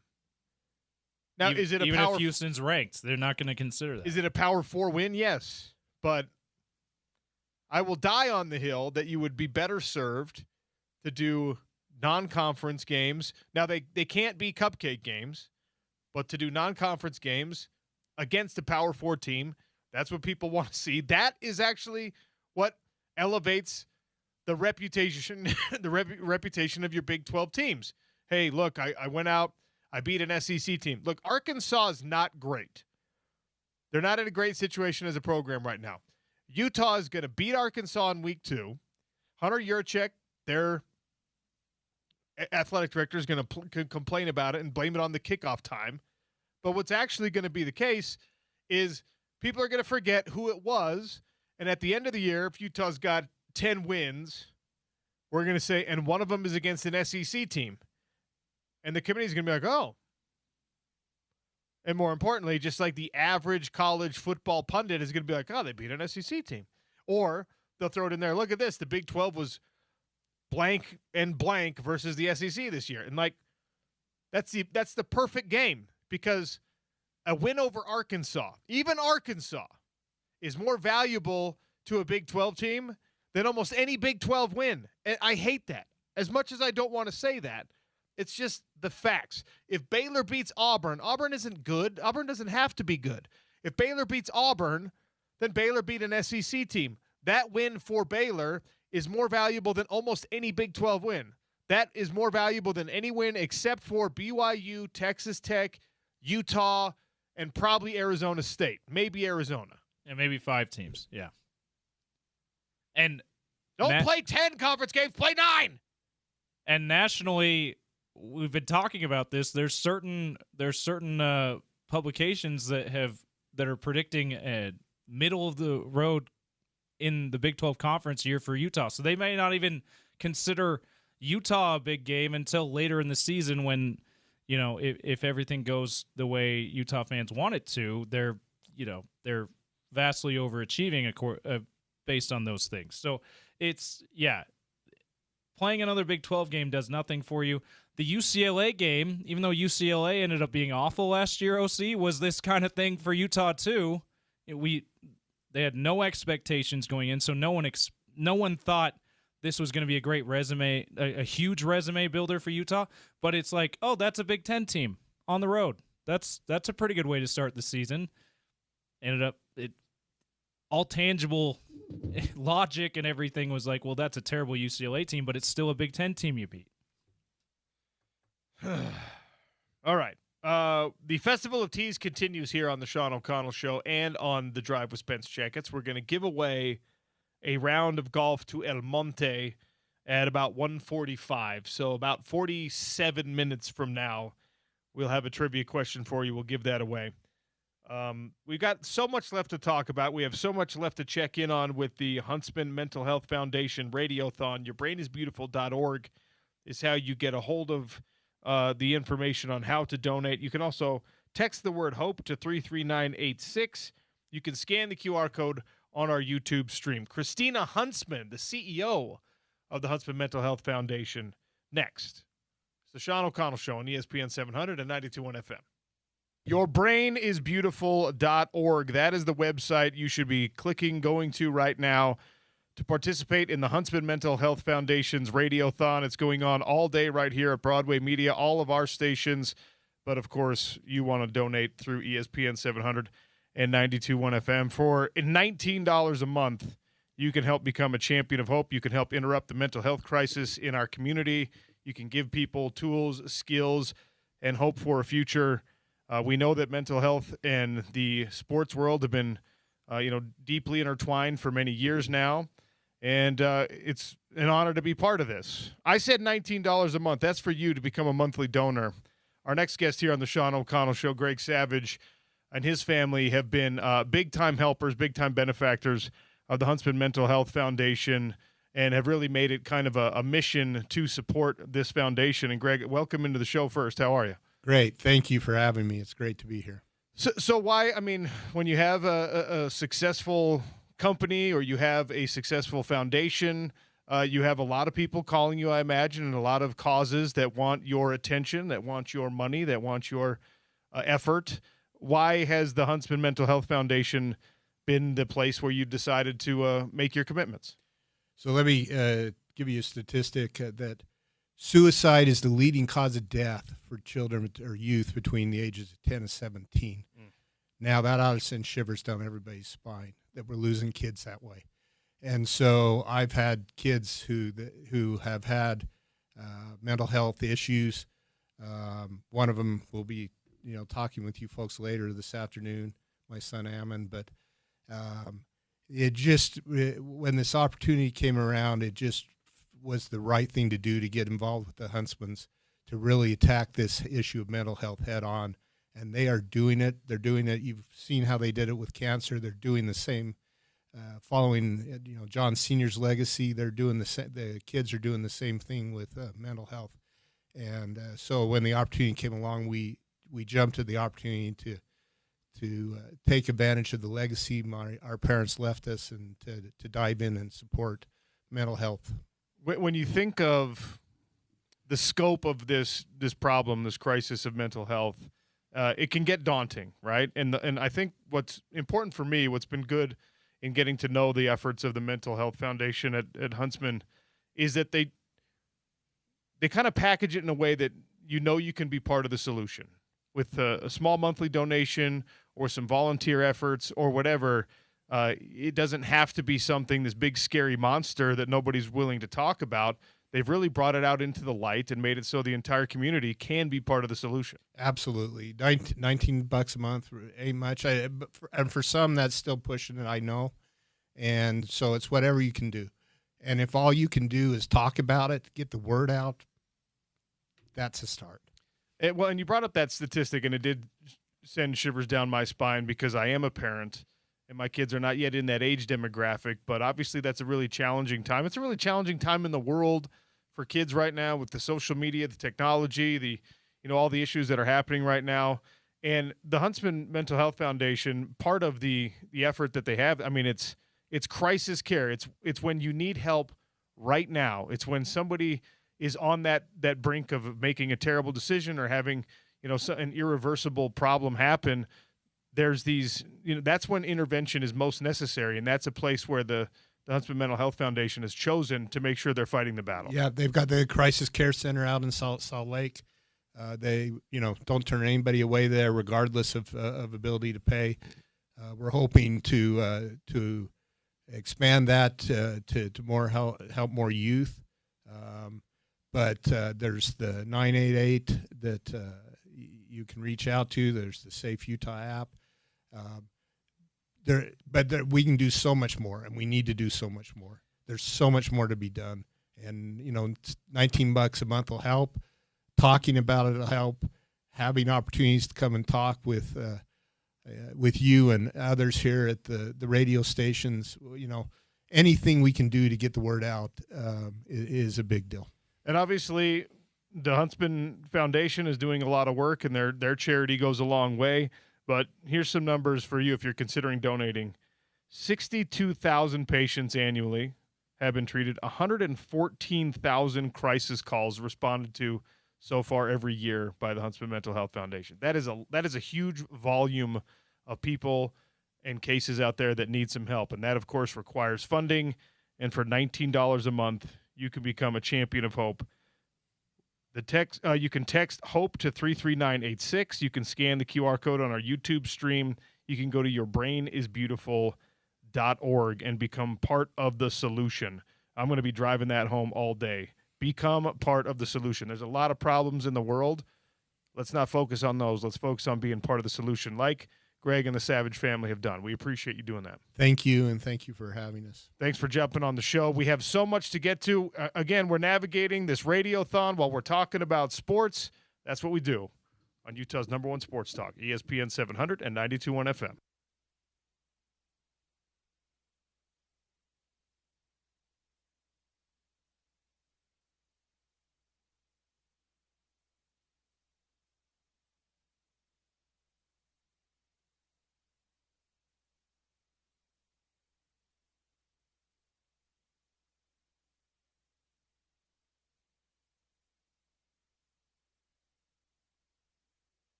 Welcome back to the Sean O'Connell Show. We're going to check in with Christina Huntsman of the Huntsman Mental Health Foundation here in a little bit. Airing of grievances coming up in 20 minutes or so. I've got a good one for you. The French Open, some interesting things are happening at Roland Garros. You mean besides players injuring themselves? Besides players running over random stuff, pieces of tarp and random things. You've got no former champions in it. Alcaraz not playing because of a wrist injury. Jannik Sinner. We didn't talk about this. I had it in the notes. We never got to it. Jannik Sinner, number one tennis player in the world on a 30-match win streak going all the way back to February, was a game away from winning. And you put this in your update yesterday, James, but he started to cramp. He started to have problems in the heat, which has been the ultimate kryptonite for Jannik Sinner in his career. He started cramping and collapsed. Epic collapse. A game away from match point. He was like a serve away from winning this thing, and he ended up losing and being eliminated by the number 46, I think it was 46 ranked player in the world. Yeah, unseeded at the French Open, ranked somewhere around there, around 46 in the world tennis rankings. One of the bigger upsets you'll see in Grand Slam tennis, and like you said, he wins 6-2, 6-3 in the first two sets. That's not like blanking somebody. That's not even as dominant as a 6-1 kind of thing. But that's like a 20-point blowout in an NBA game. So he cruises through the first two sets. I believe it was a 7-5 game in the third set. Like you said, really close to winning in straight sets. And then the final two sets, he gets beat 6-1, 6-1. And so the heat, of course, got to him. You know what you and I say to people like Jannik Sinner? Can't stand the heat. Stay out of the kitchen. The kitchen is more of a pickleball term. That's true. Just pretty wild. Pretty wild to see that. And now Novak Djokovic upset by João Fonseca, a Brazilian young cat. So another unseeded player. He may be. Yeah, I think he's unseeded anyway in the French Open draw. So yeah, that's also a 5-setter. That one was much closer than the Sinner match ended up being in those final few games. So some fun upsets to start, but it makes you wonder who's going to actually win this thing. Jannik Sinner's opponent after the match said, I actually feel bad for him because he deserved to win this match, but then I don't know what happened. Well, what happened was he collapsed. He started cramping. And there was actually some complaints that Jannik Sinner was getting extra benefit because he's Jannik Sinner, that he got to talk to the physiotherapist about, which you're not supposed to be able to pause the consultation with the doctors and the healthcare professionals at Grand Slam tournaments. It's supposed to be for injuries, and cramping is not considered an injury. So everyone, like the tennis purists, were like, what are you doing? You can't attend to him. You can't try to help him. This is a heat issue. This is a cramping issue. These are the conditions of the court that everyone else has to deal with. You can't go help him and give him a timeout because he's suffering. Lots of women listening right now going, really? You can't work through cramping? Really? Look, I can't. Not the same, okay? Dehydration, same. cramping, It's not different. what we're different. Not the same as what you're dealing with. Anyway. Different kind of cramping there. Hey, by the way, 28th seeded, number 28 in the French Open draw, João Fonseca. So, pretty good player. Not someone you'd expect to beat the third ranked player, Novak Djokovic. 90 degrees, by the way, for the Jannik Sinner match on the clay at Roland Garros. Which in Europe is that's hot. It's hot. That's hot. Hot. I mean, it's warm, hot anywhere, but it's it's especially hot in places like Paris when they don't. I'm sure they have air conditioning inside at Roland Garros, but they don't really have air conditioning most places in Europe like that. That's actually, when you're being a tourist in Europe, it's something that you fail to acknowledge sometimes, that like your hotel room has air conditioning because that's an expectation for hotel rooms to have. And you go out to the restaurants, you're just like, what is happening? Yeah, no ice in the water unless I suppose if you ask for it, they might put ice in. Why is it so hot here? They might look at you weird and like, really, you want ice in your water? That's something, I mentioned served my mission in Hungary.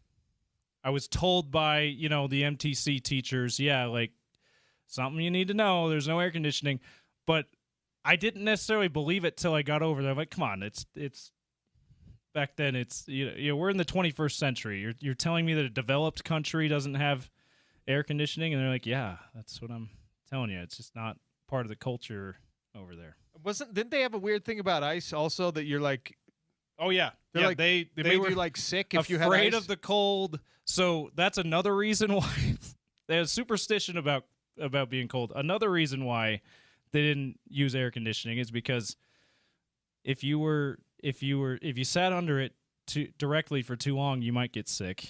If you sat on a cold cinder block wall in the winter for too long, they're worried about your fertility, like all kinds of weird cold superstitions. All right, I like it. I'll just Hungary. leave that right there. I like it, Hungary. I'm sure it's. There's other places in Europe that feel the same way. Look, we've been remiss. We've been trying to fit in all this conversation about the Huntsman Mental Health Foundation's cause and trying to raise money for their crisis center and all that stuff. Text HOPE to 33986. By the way, we're going to get to Christina Huntsman here in a second. We haven't even talked about the fact that the Spurs forced a Game 7. This, ladies and gentlemen, is exactly what the NBA playoffs are all about. On Saturday night now, prime time, when you've got nothing else going on, you're going to pop some popcorn. Maybe you'll make a couple of corn dogs, whatever your snack of choice is. You're going to fire up the big screen. You're going to go down into your theater room if you're James Peterson, because, of course, he's got one. And you are going to watch Victor Wembanyama and the San Antonio Spurs taking on the defending national champions, the defending NBA champs, the MVP 2 times over, Shai Gilgeous-Alexander. NBA Cup semifinalists. Don't leave that out. Okay, that's the most important thing. And it's an elimination game as San Antonio tries to prove how ahead of schedule they are. And, of course, Oklahoma City starts to flirt with potentially, if they can make it through and they can win a championship, they can start flirting with dynasty designation going back to back. It would be the first in 8 years. Yeah, this is the first in the apron era of the NBA, which we all love hearing and talking about the luxury tax aprons.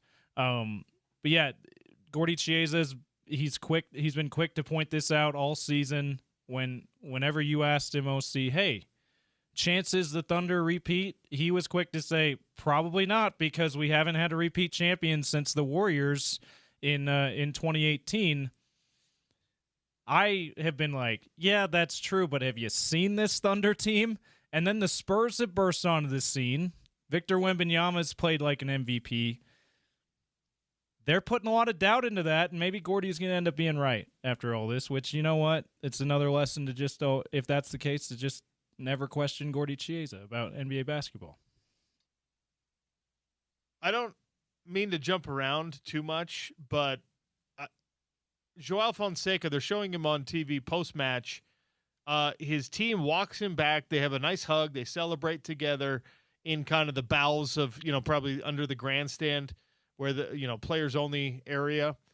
And his coach, you can see, puts him on a dang treadmill and gives him not a treadmill, an exercise bike. He just played a match and beat Novak Djokovic. And now you're going to put me on, and I'm sure he's just doing a little cool down workout or something. One more of the many reasons why I could not be a professional tennis player, because if I had just beat Djokovic and then you're just like, hey, get on that Peloton and give me 10 minutes, I'd be like, shut up. I'm hot. This is why pro athletes are different, though. Like, there was the video a few years ago of when Chris Paul was still with the Suns. They were a 60-win team after getting to the finals, and there was a video that went viral of them lifting weights right after a game in the bowels of whatever arena they were in, and it got a lot of attention from fans who didn't know that that's what players do. At that time, I didn't know that was a regular thing, a post-game lift, right? But then a lot of the former players who are in the media were like, well, no, this isn't notable. It's part of after the game. It makes me think of Eric Weddle. Remember the conversation about limiting injuries at Utah and why has it been a problem, do you think? And he's like, when you're sore, you got to lift. You don't rest from being sore. You lift it out. Pro athletes are just different that way. Yeah. Yikes. All right. By the way, sorry, before we move off of the French Open, I believe the highest ranked and thus most notable men's player left in the field is the Canadian Felix Auger-Aliassime. Of course. Who's ranked 4th. He's, if I'm not mistaken, that guy now becomes the favorite. Never won a Grand Slam.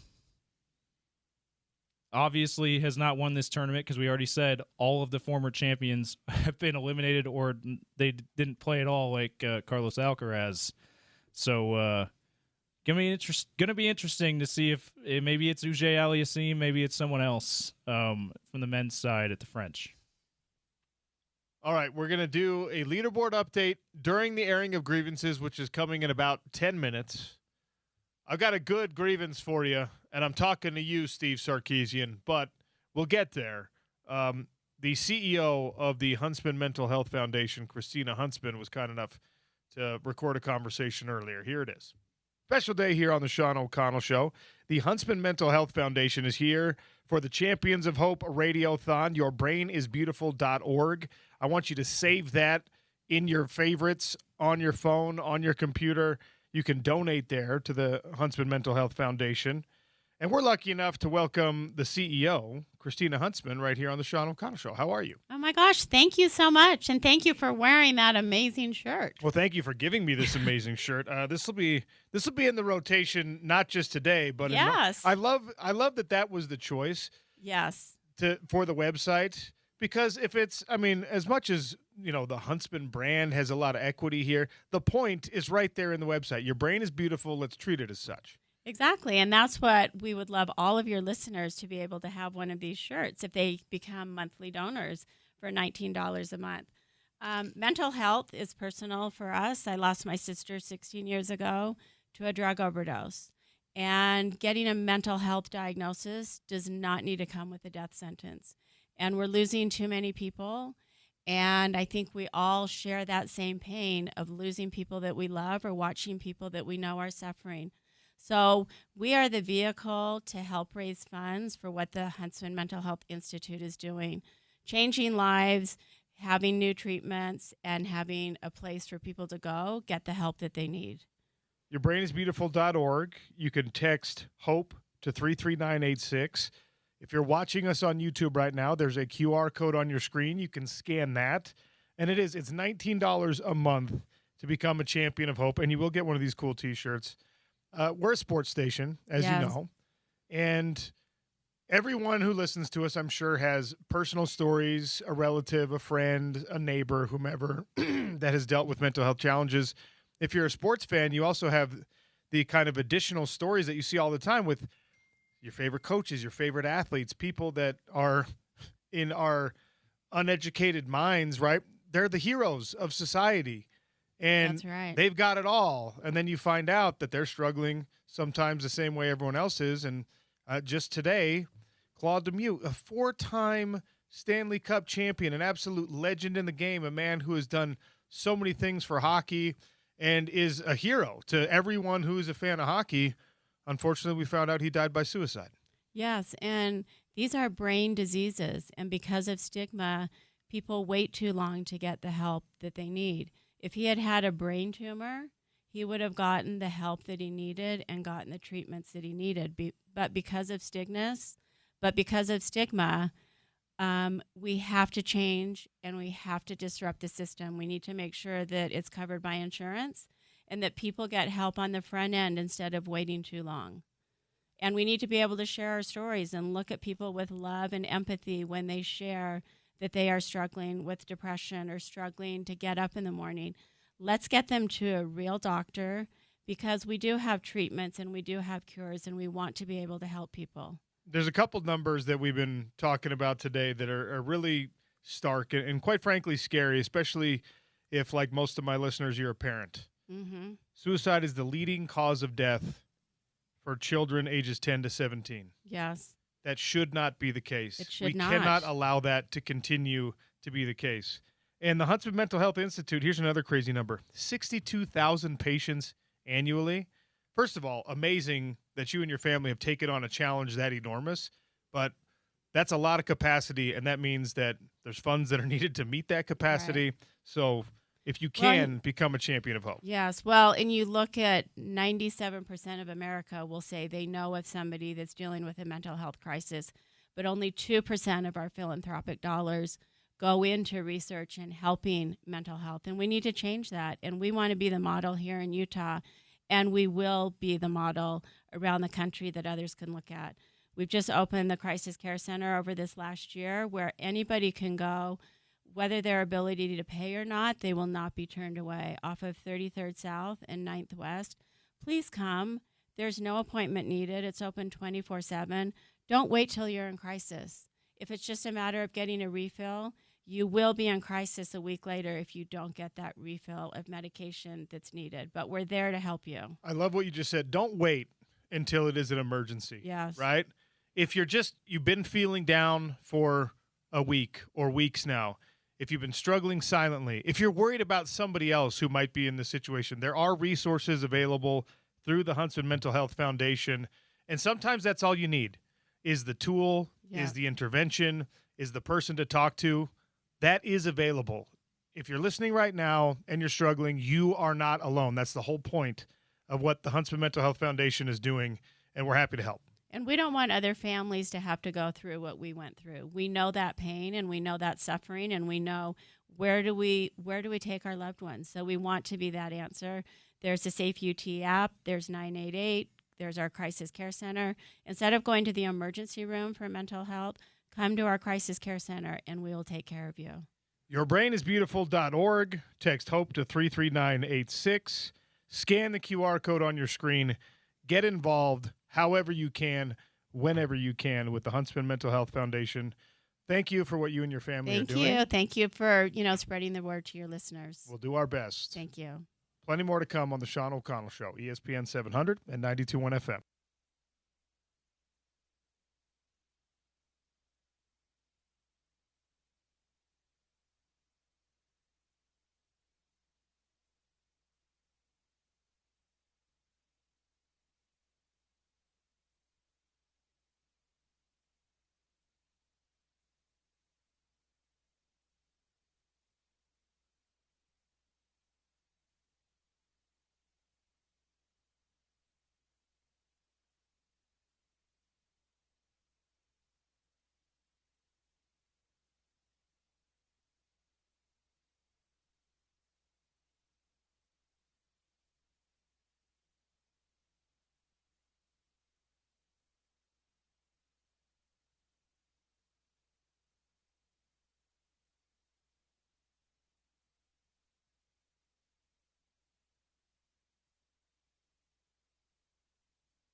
877-353-0700. Air your grievances whenever you like here on the Sean O'Connell Show.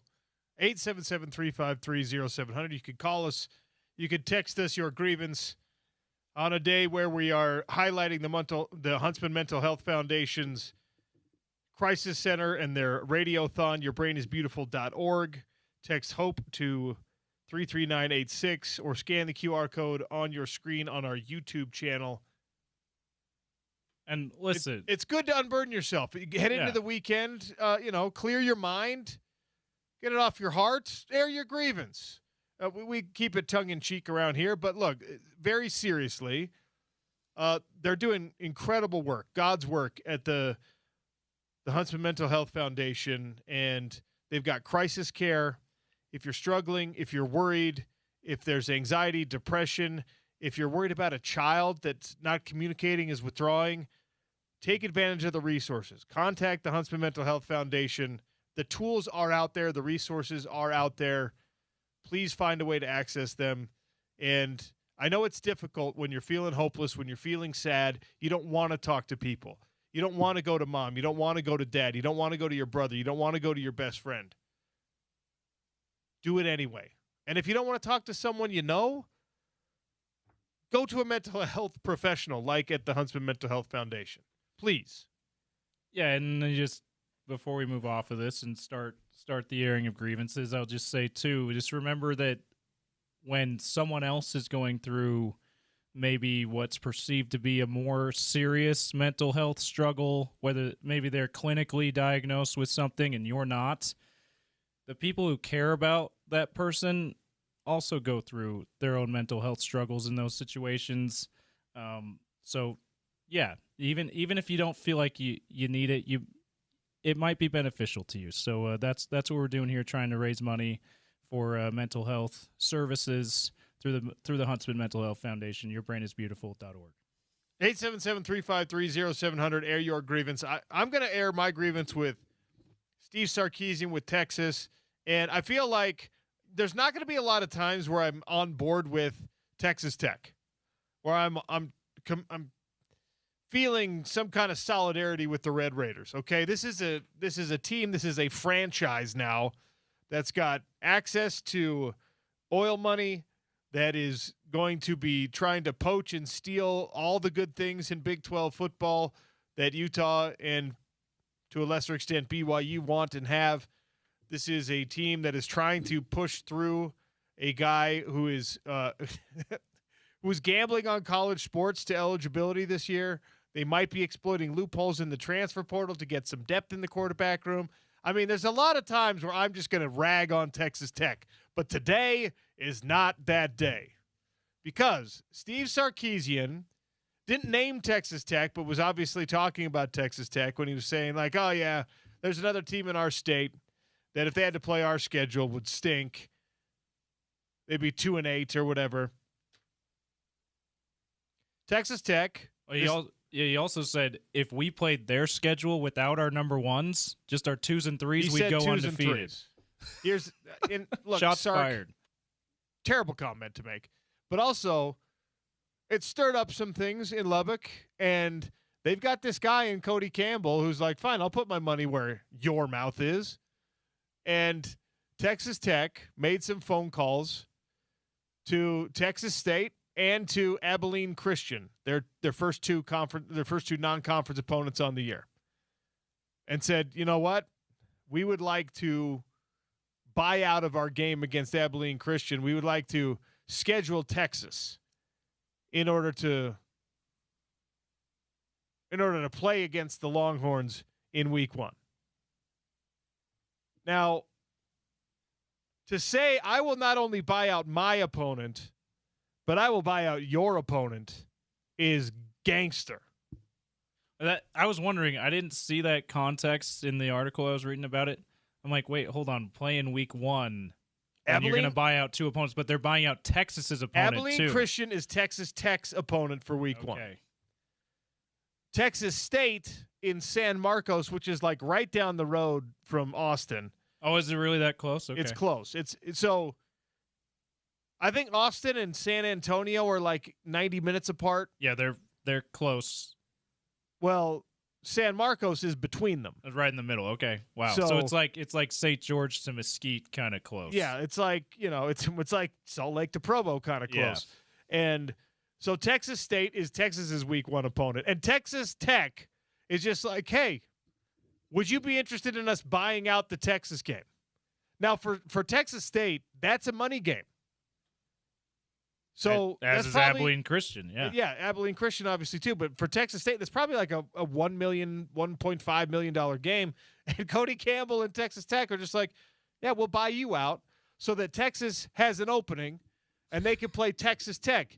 And if you think that your 2s and 3s can beat us, or that your 2s and 3s are good enough to go undefeated in our schedule, why don't we play about it? Let's fight about it instead. Yeah, wait, here's the thing. You have to play only your 2s and 3s when you play us. Well, they're not even putting that out there. No, but they Joey shouldn't. McGuire and everyone at Texas Tech is just like, fine, then let's show it. And I love this move for a lot of reasons. I love the attitude for it. Okay, just because of the competitive attitude it shows. This is something that we actually got to see a little bit of during the COVID season, where teams would have nobody to play, and it'd just be like, oh, well, they dropped out of this game because of COVID protocols. And the coaches that actually were anybody, anytime, any place, that's what we want in sports, okay? I know that there's big money associated with these things, and I know you have to worry about injuries, and I know all of that kind of stuff. But competitors, the hardcore competitors, like the root of why you love sports, you go back to when you were in 5th grade, you go back to the elementary school playground, you go back to whatever, and someone's just like, hey, do you want to play? And your answer was yes. And it was especially yes if it was somebody that you wanted to beat, somebody that you didn't like. If it was the neighbor kid that was bullying your little brother, or if it was the team across town that had the nicer uniforms. Hey, you want to play us? Yes, the answer is yes. And you know what? Sometimes when you said yes, you lost. And you had to learn that lesson. It was good for everyone. Texas Tech is throwing the gauntlet down and saying, like, okay, tough guy, you have so much to say about how we aren't going up against something tough enough. Why don't you put yourself in front of us? And Texas Tech is saying, we will pay the buyouts for Abilene Christian and for Texas State. And by the way, those two could then just play one another. Yeah. And still get the money. Everybody wins here.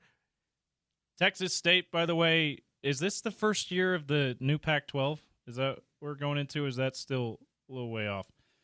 No, it's the new Pac-12 this year. So this is the first year of the new Pac-12. So they're not a power conference, but they're at a higher level than Abilene Christian. Maybe Abilene Christian gets a little bit more money out of this because Texas State's like, yeah, we'll pay you a little bit, not as much as Texas would have paid you. So this could be particularly lucrative for Abilene Christian if that turns out that way. So Texas, and by the way, strategic move here by Texas Tech, because they know that there's absolutely no way in the hottest of hells that Texas would respond correctly to this, that they would say, all right, fine, let's do it. You know why? Texas plays Texas State in week 1. James, do you know who Texas plays in week 2? Is it an SEC team? No, it is not. Or they play Ohio State again? They play Ohio State in week 2. I forget because they played in they already played 2 years in a row because they played in the CFP. Yeah, this is the last of their. So Sark, my home and home. grievance is with you because you caused this problem for yourself. You had to open your big dumb mouth and start talking about how the SEC is so superior and what Texas is doing is so superior to anything that's happening in the Big 12. There's a school in our home state that we could beat with our 2s and 3s. We'd be undefeated in their schedule. You didn't have to say that, right? And now you have to be the ones, your school has to be the one that tucks their tail between their legs and says, we didn't actually mean what we said. Actually, we meant TCU. You totally, or Baylor. That's what you say. You're like, oh, sorry, we didn't mean you guys. We were actually referring to Texas State. Sark's going to have to come out with a public statement. I was talking about Abilene Christian, guys. So everybody in Lubbock can just calm down. We could defeat their schedule with our 2s and 3s. With their 4s, maybe. All due respect to the FCS Abilene Christian. I I also love that this is, I wrote it in the notes like this because this is not Joey McGuire versus Sark. This is Joey McGuire / Cody Campbell / the Big 12 versus Sark, because McGuire hears that and says, okay, let's talk to these opponents. Or he says, we would love to play Texas.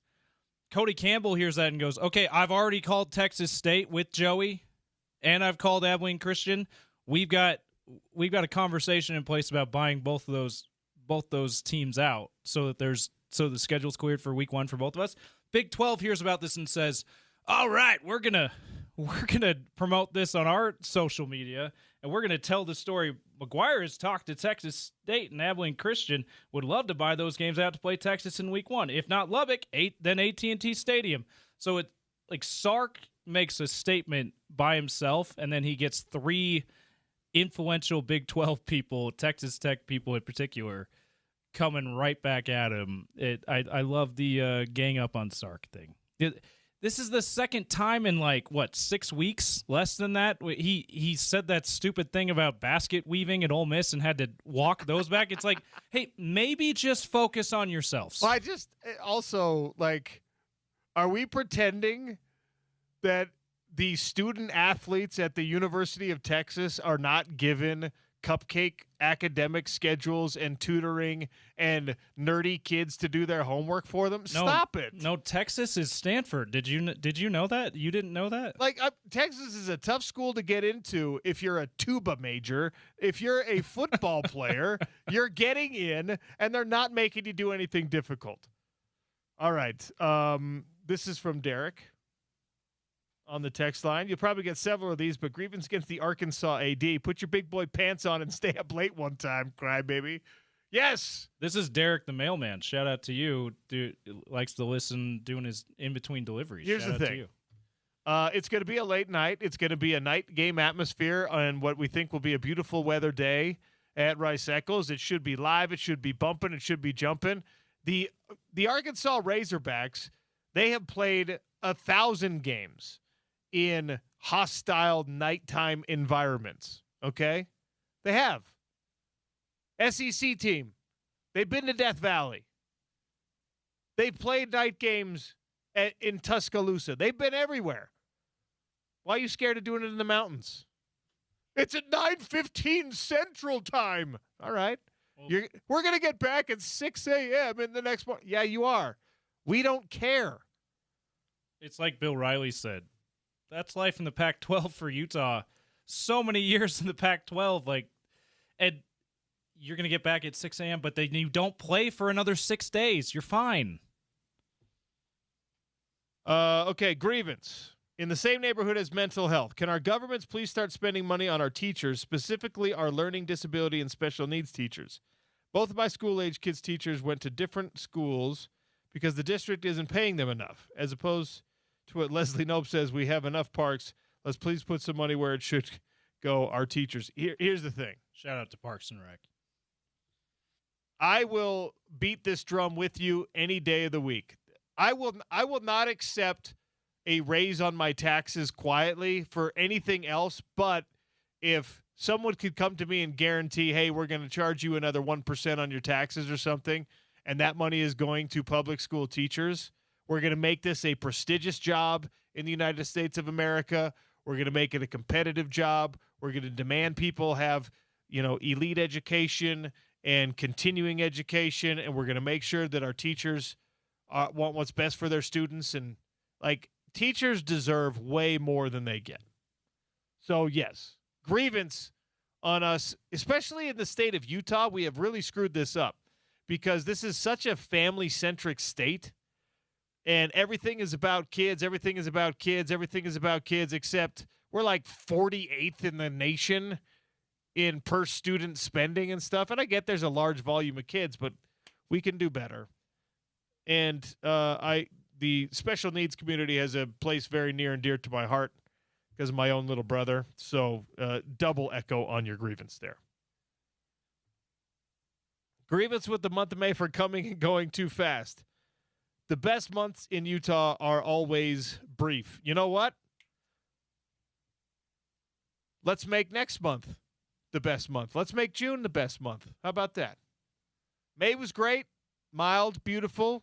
Did get a little bit of moisture, which is always good. Let's hope June is even better. Before we're done with the airing of grievances, I want to give you one last chance. 877-353-0700. Unburden yourself. Clear it out.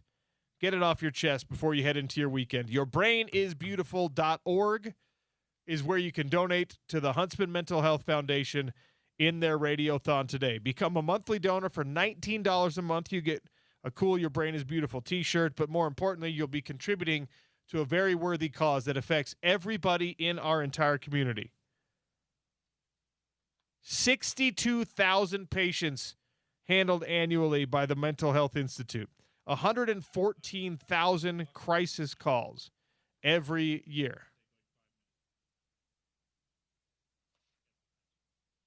All right, John Buck, who we talked to earlier in the show, the former Utah baseball legend, the Major League star, swings by one more time here on the Sean O'Connell Show to talk a little bit about mental health. John, welcome back. How are you? Great. Feel free to mistakenly think that I thought I was a football player. Well, was not good enough. You're built like a football player. So you probably could have been a football player in college if that was the path you had decided to take. But baseball worked out okay for you. Yeah, I picked the right choice so far. So we're getting close to the end of the show here. We've been talking about the Huntsman Mental Health Foundation and their work all day. Your Brain is Beautiful. Because he was a pretty popular kid. Bucks are known around as athletes. At the time, him being announced that he was this first blue chip All-American, I wanted to speak to people. And not only to speak to him, tell him that it wasn't right and here's some things I could have done, but I was told to be quiet, where I was almost felt to be ashamed of what was going on, to where I really felt that where he missed the boat, where I could have talked about and advocated for some things that he could have done better, stayed active on his mental health, stayed active on his prescription, him being bipolar, and or be active, because back in the day, we used to lead with hitting with our head, right? And that is kind of where I found a lot of his, why I paid attention to mine when I got the yips, where I really paid close attention to my mental health, because I didn't want to go down that hell. So I leaned into it. And it never got to the point where my brother's was. I was able to maintain it and fall forward, if you will, because of that experience. So, I mean, athletes experience, I think a heavy workload, a demand on mental health, because not only do you have to perform your job, but you have to do it kind of in the public eye, but for everyone, for people, the postmen out there, for the accountants out there, for the insurance salesmen out there. I mean, there's pressure on everybody in their life, and you spent an entire career figuring out ways to handle that pressure, developing tools to make sure that pressure didn't overwhelm you from a mental health standpoint. And obviously the Huntsman Foundation is a place where people can find out, how to apply that to their own lives. Yeah, they've really tabled the conversation and given me an opportunity to express and table it, why baseball, the game, and life and first responders are similar. I have a quote that I learned that it really hit me when I was young. I heard Tom House said, baseball is a negative game taught by negative people wanting positive results. And think about a first responder. That's a negative job around negative things that are happening. And we as public, we demand them for excellence and execution. And if they don't, we ridicule them. That's a hard spot to be in mental health. And to table that conversation, because there's a lot of that going on, especially here in our state, for the Huntsman Mental Institute Foundation to step up and be like, hey, let's have these conversations. That's the conversation I didn't get to have with my brother and then my mom. So it's like it hit me twice. So now to be able to have that conversation as the masses, I feel really grateful. Yourbrainisbeautiful.org. Text the word HOPE to 33986 or scan the QR code on our ESPN 700 YouTube stream for your chance to donate. Just $19 a month, you can become a champion of hope and make sure that people across Utah continue to have access to life-saving mental health care, crisis support, and we continue the groundbreaking research so that we can eventually defeat mental illness as a whole. John, appreciate you being involved in the show today and everything you're doing to help out the Huntsman Mental Health Foundation. Thanks for your time. Thanks for giving me the opportunity to be part of it. Thank you. John Buck, former Utah baseball player, longtime major leaguer. And when John was in studio with us earlier today, I shared this with him, but I was a year behind his brother Paul Buck in school. And back then, Utah was not really on the map from a national recruiting and national football kind of thing, right? And, there were just not a ton of people getting attention in high school football. And his brother at Taylorsville, which was not like a powerhouse program, his brother was one of those guys that if you were a year younger like I was, or you were younger at all, or even older, you were just like, oh my gosh, who is this superhuman? And very tragically, he ended up taking his own life, and it was a big story. And I didn't know him personally, but I remember being, when you're a high school, you're just like, wait, what? That doesn't make any sense. And it still, as a grown adult, doesn't make intuitive sense, right? It doesn't make logical sense. But I remember being a young person be like, no. That guy has it all. That's not the kind of person that does this.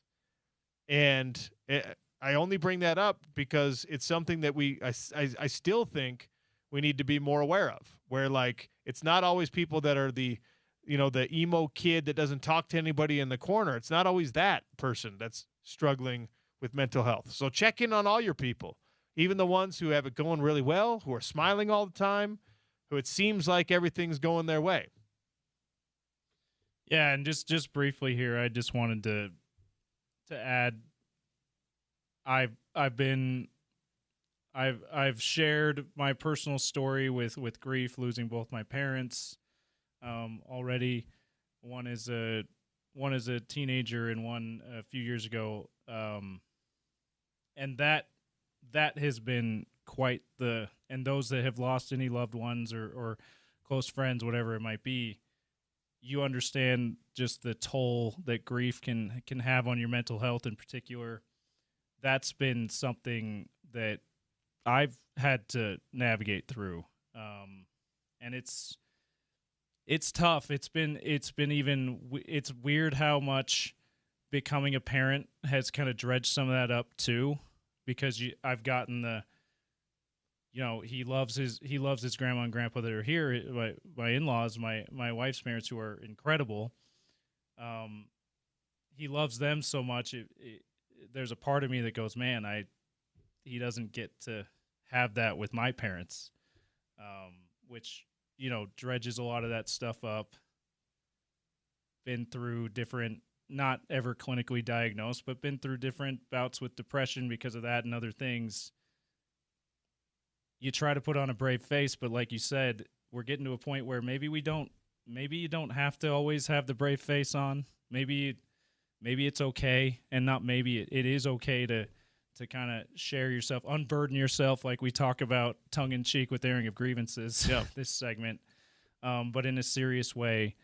So just anyone that's whatever it is that is taking a toll on your mental health. For me personally, it's been my grief, losing my parents, that just sticks with you. Many of you, similar thing with that.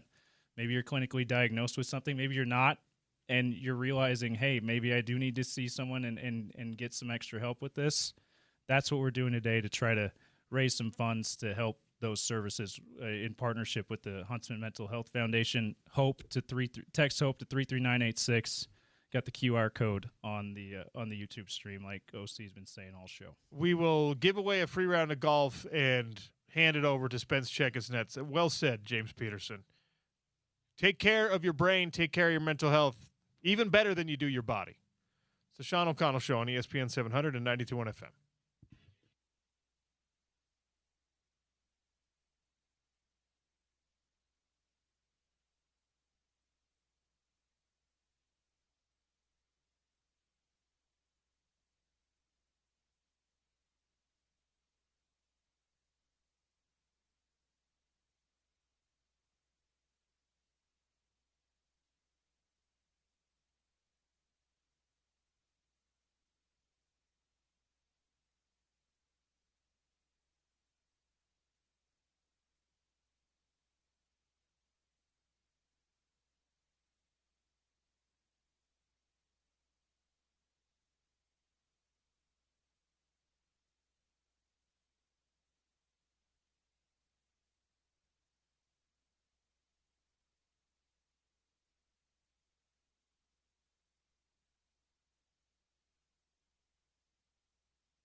877-353-0700. How many points did Victor Wembanyama score in last night's game, staving off elimination for the Spurs and forcing a Game 7? We will give you a free round of golf at El Monte, courtesy of the Festival of Tees, Utah Golf Association, and Mountain Home Services. We're handing it over with Spence Checketts here. The drive is next. We will continue the efforts to raise funds for the Huntsman Mental Health Foundation on every station here in the Broadway group today. YourBrainIsBeautiful.org. Last segment of the show is brought to you by our friends at Advanced Window Products. 801-850-9100. Spence, how are you? I'm well. Good work today. Days like this for us are cool. It's kind of like what we do for the road home. Oftentimes, maybe you can relate to this. The show ends and you drive home. You're like, I didn't do anything notable today at all. All I did is broke down OKC's pick and roll defense and talked about the college football schedule. So when you have the opportunity to support an endeavor like this that needs support because of the important work they're doing. So good job today from what I could hear driving around town. And, yeah, we'll do what we can to continue it throughout the course of the afternoon. So Game 7 was forced last night by the San Antonio Spurs. Kind of a blowout victory for San Antonio. Yeah. And it was interesting because if you were listening to some radio shows, national radio, on my way to work yesterday, there's like, oh, yeah, I think this one's over. It feels like the Spurs kindly had that realization, like we're not there yet. And obviously the people that actually matter in that organization don't feel that way. Well, and it really was. And he's only 22 years old. Victor Wembanyama is 22 years old. Mm-hmm. He came out and said, not today. 11 first-quarter points. They hit 8 threes in the first quarter. But, Sean, the interesting thing is Oklahoma City held the line, right? Like, it felt like San Antonio brought this wave, as young teams will do at home, and it felt like they were going to run away from them. But Oklahoma City stayed right there. It was the third quarter where they went on a 20-0 run. Stephon Castle was like tackling SGA, and the rest swallowed their whistles for the most part, which I think you should do in postseason basketball. I honestly would be surprised if San Antonio wins Game 7. I think OKC back at home, the Alex Carusos, some of the bench players, the Case and Wallaces, they've just played much better at home. And for Jazz fans, Oklahoma City's home court advantage in the postseason, it's a lot like the Delta Center when the Jazz are good. Those fans are nuts, and they're right on top of you. The building is built a little bit like the Delta Center was for basketball. So, look, love Game 7. Excited for it tomorrow night. I'm leaning OKC, but 22 years old, this league is going to belong to Victor Wembanyama for a long time. Agreed. No notes? No notes. Love it. Except that you have to separate how exciting that is from the fact that the Utah Jazz are actually going to be trying to compete with them sooner than later. Yeah, I mean, gosh dang it. Yeah, and both these teams, quite frankly, I mean, at least the Jazz will be back in the mix to be decent next year. But it is the airing of the grievances, so grievance against San Antonio and Oklahoma City for being so good and so young. I like that. Grievance echoed. Stay tuned for the drive. Thanks for listening to the Sean O'Connell Show. Everybody have a safe and excellent weekend. We'll talk again on Monday. ESPN 700 and 92.1 FM.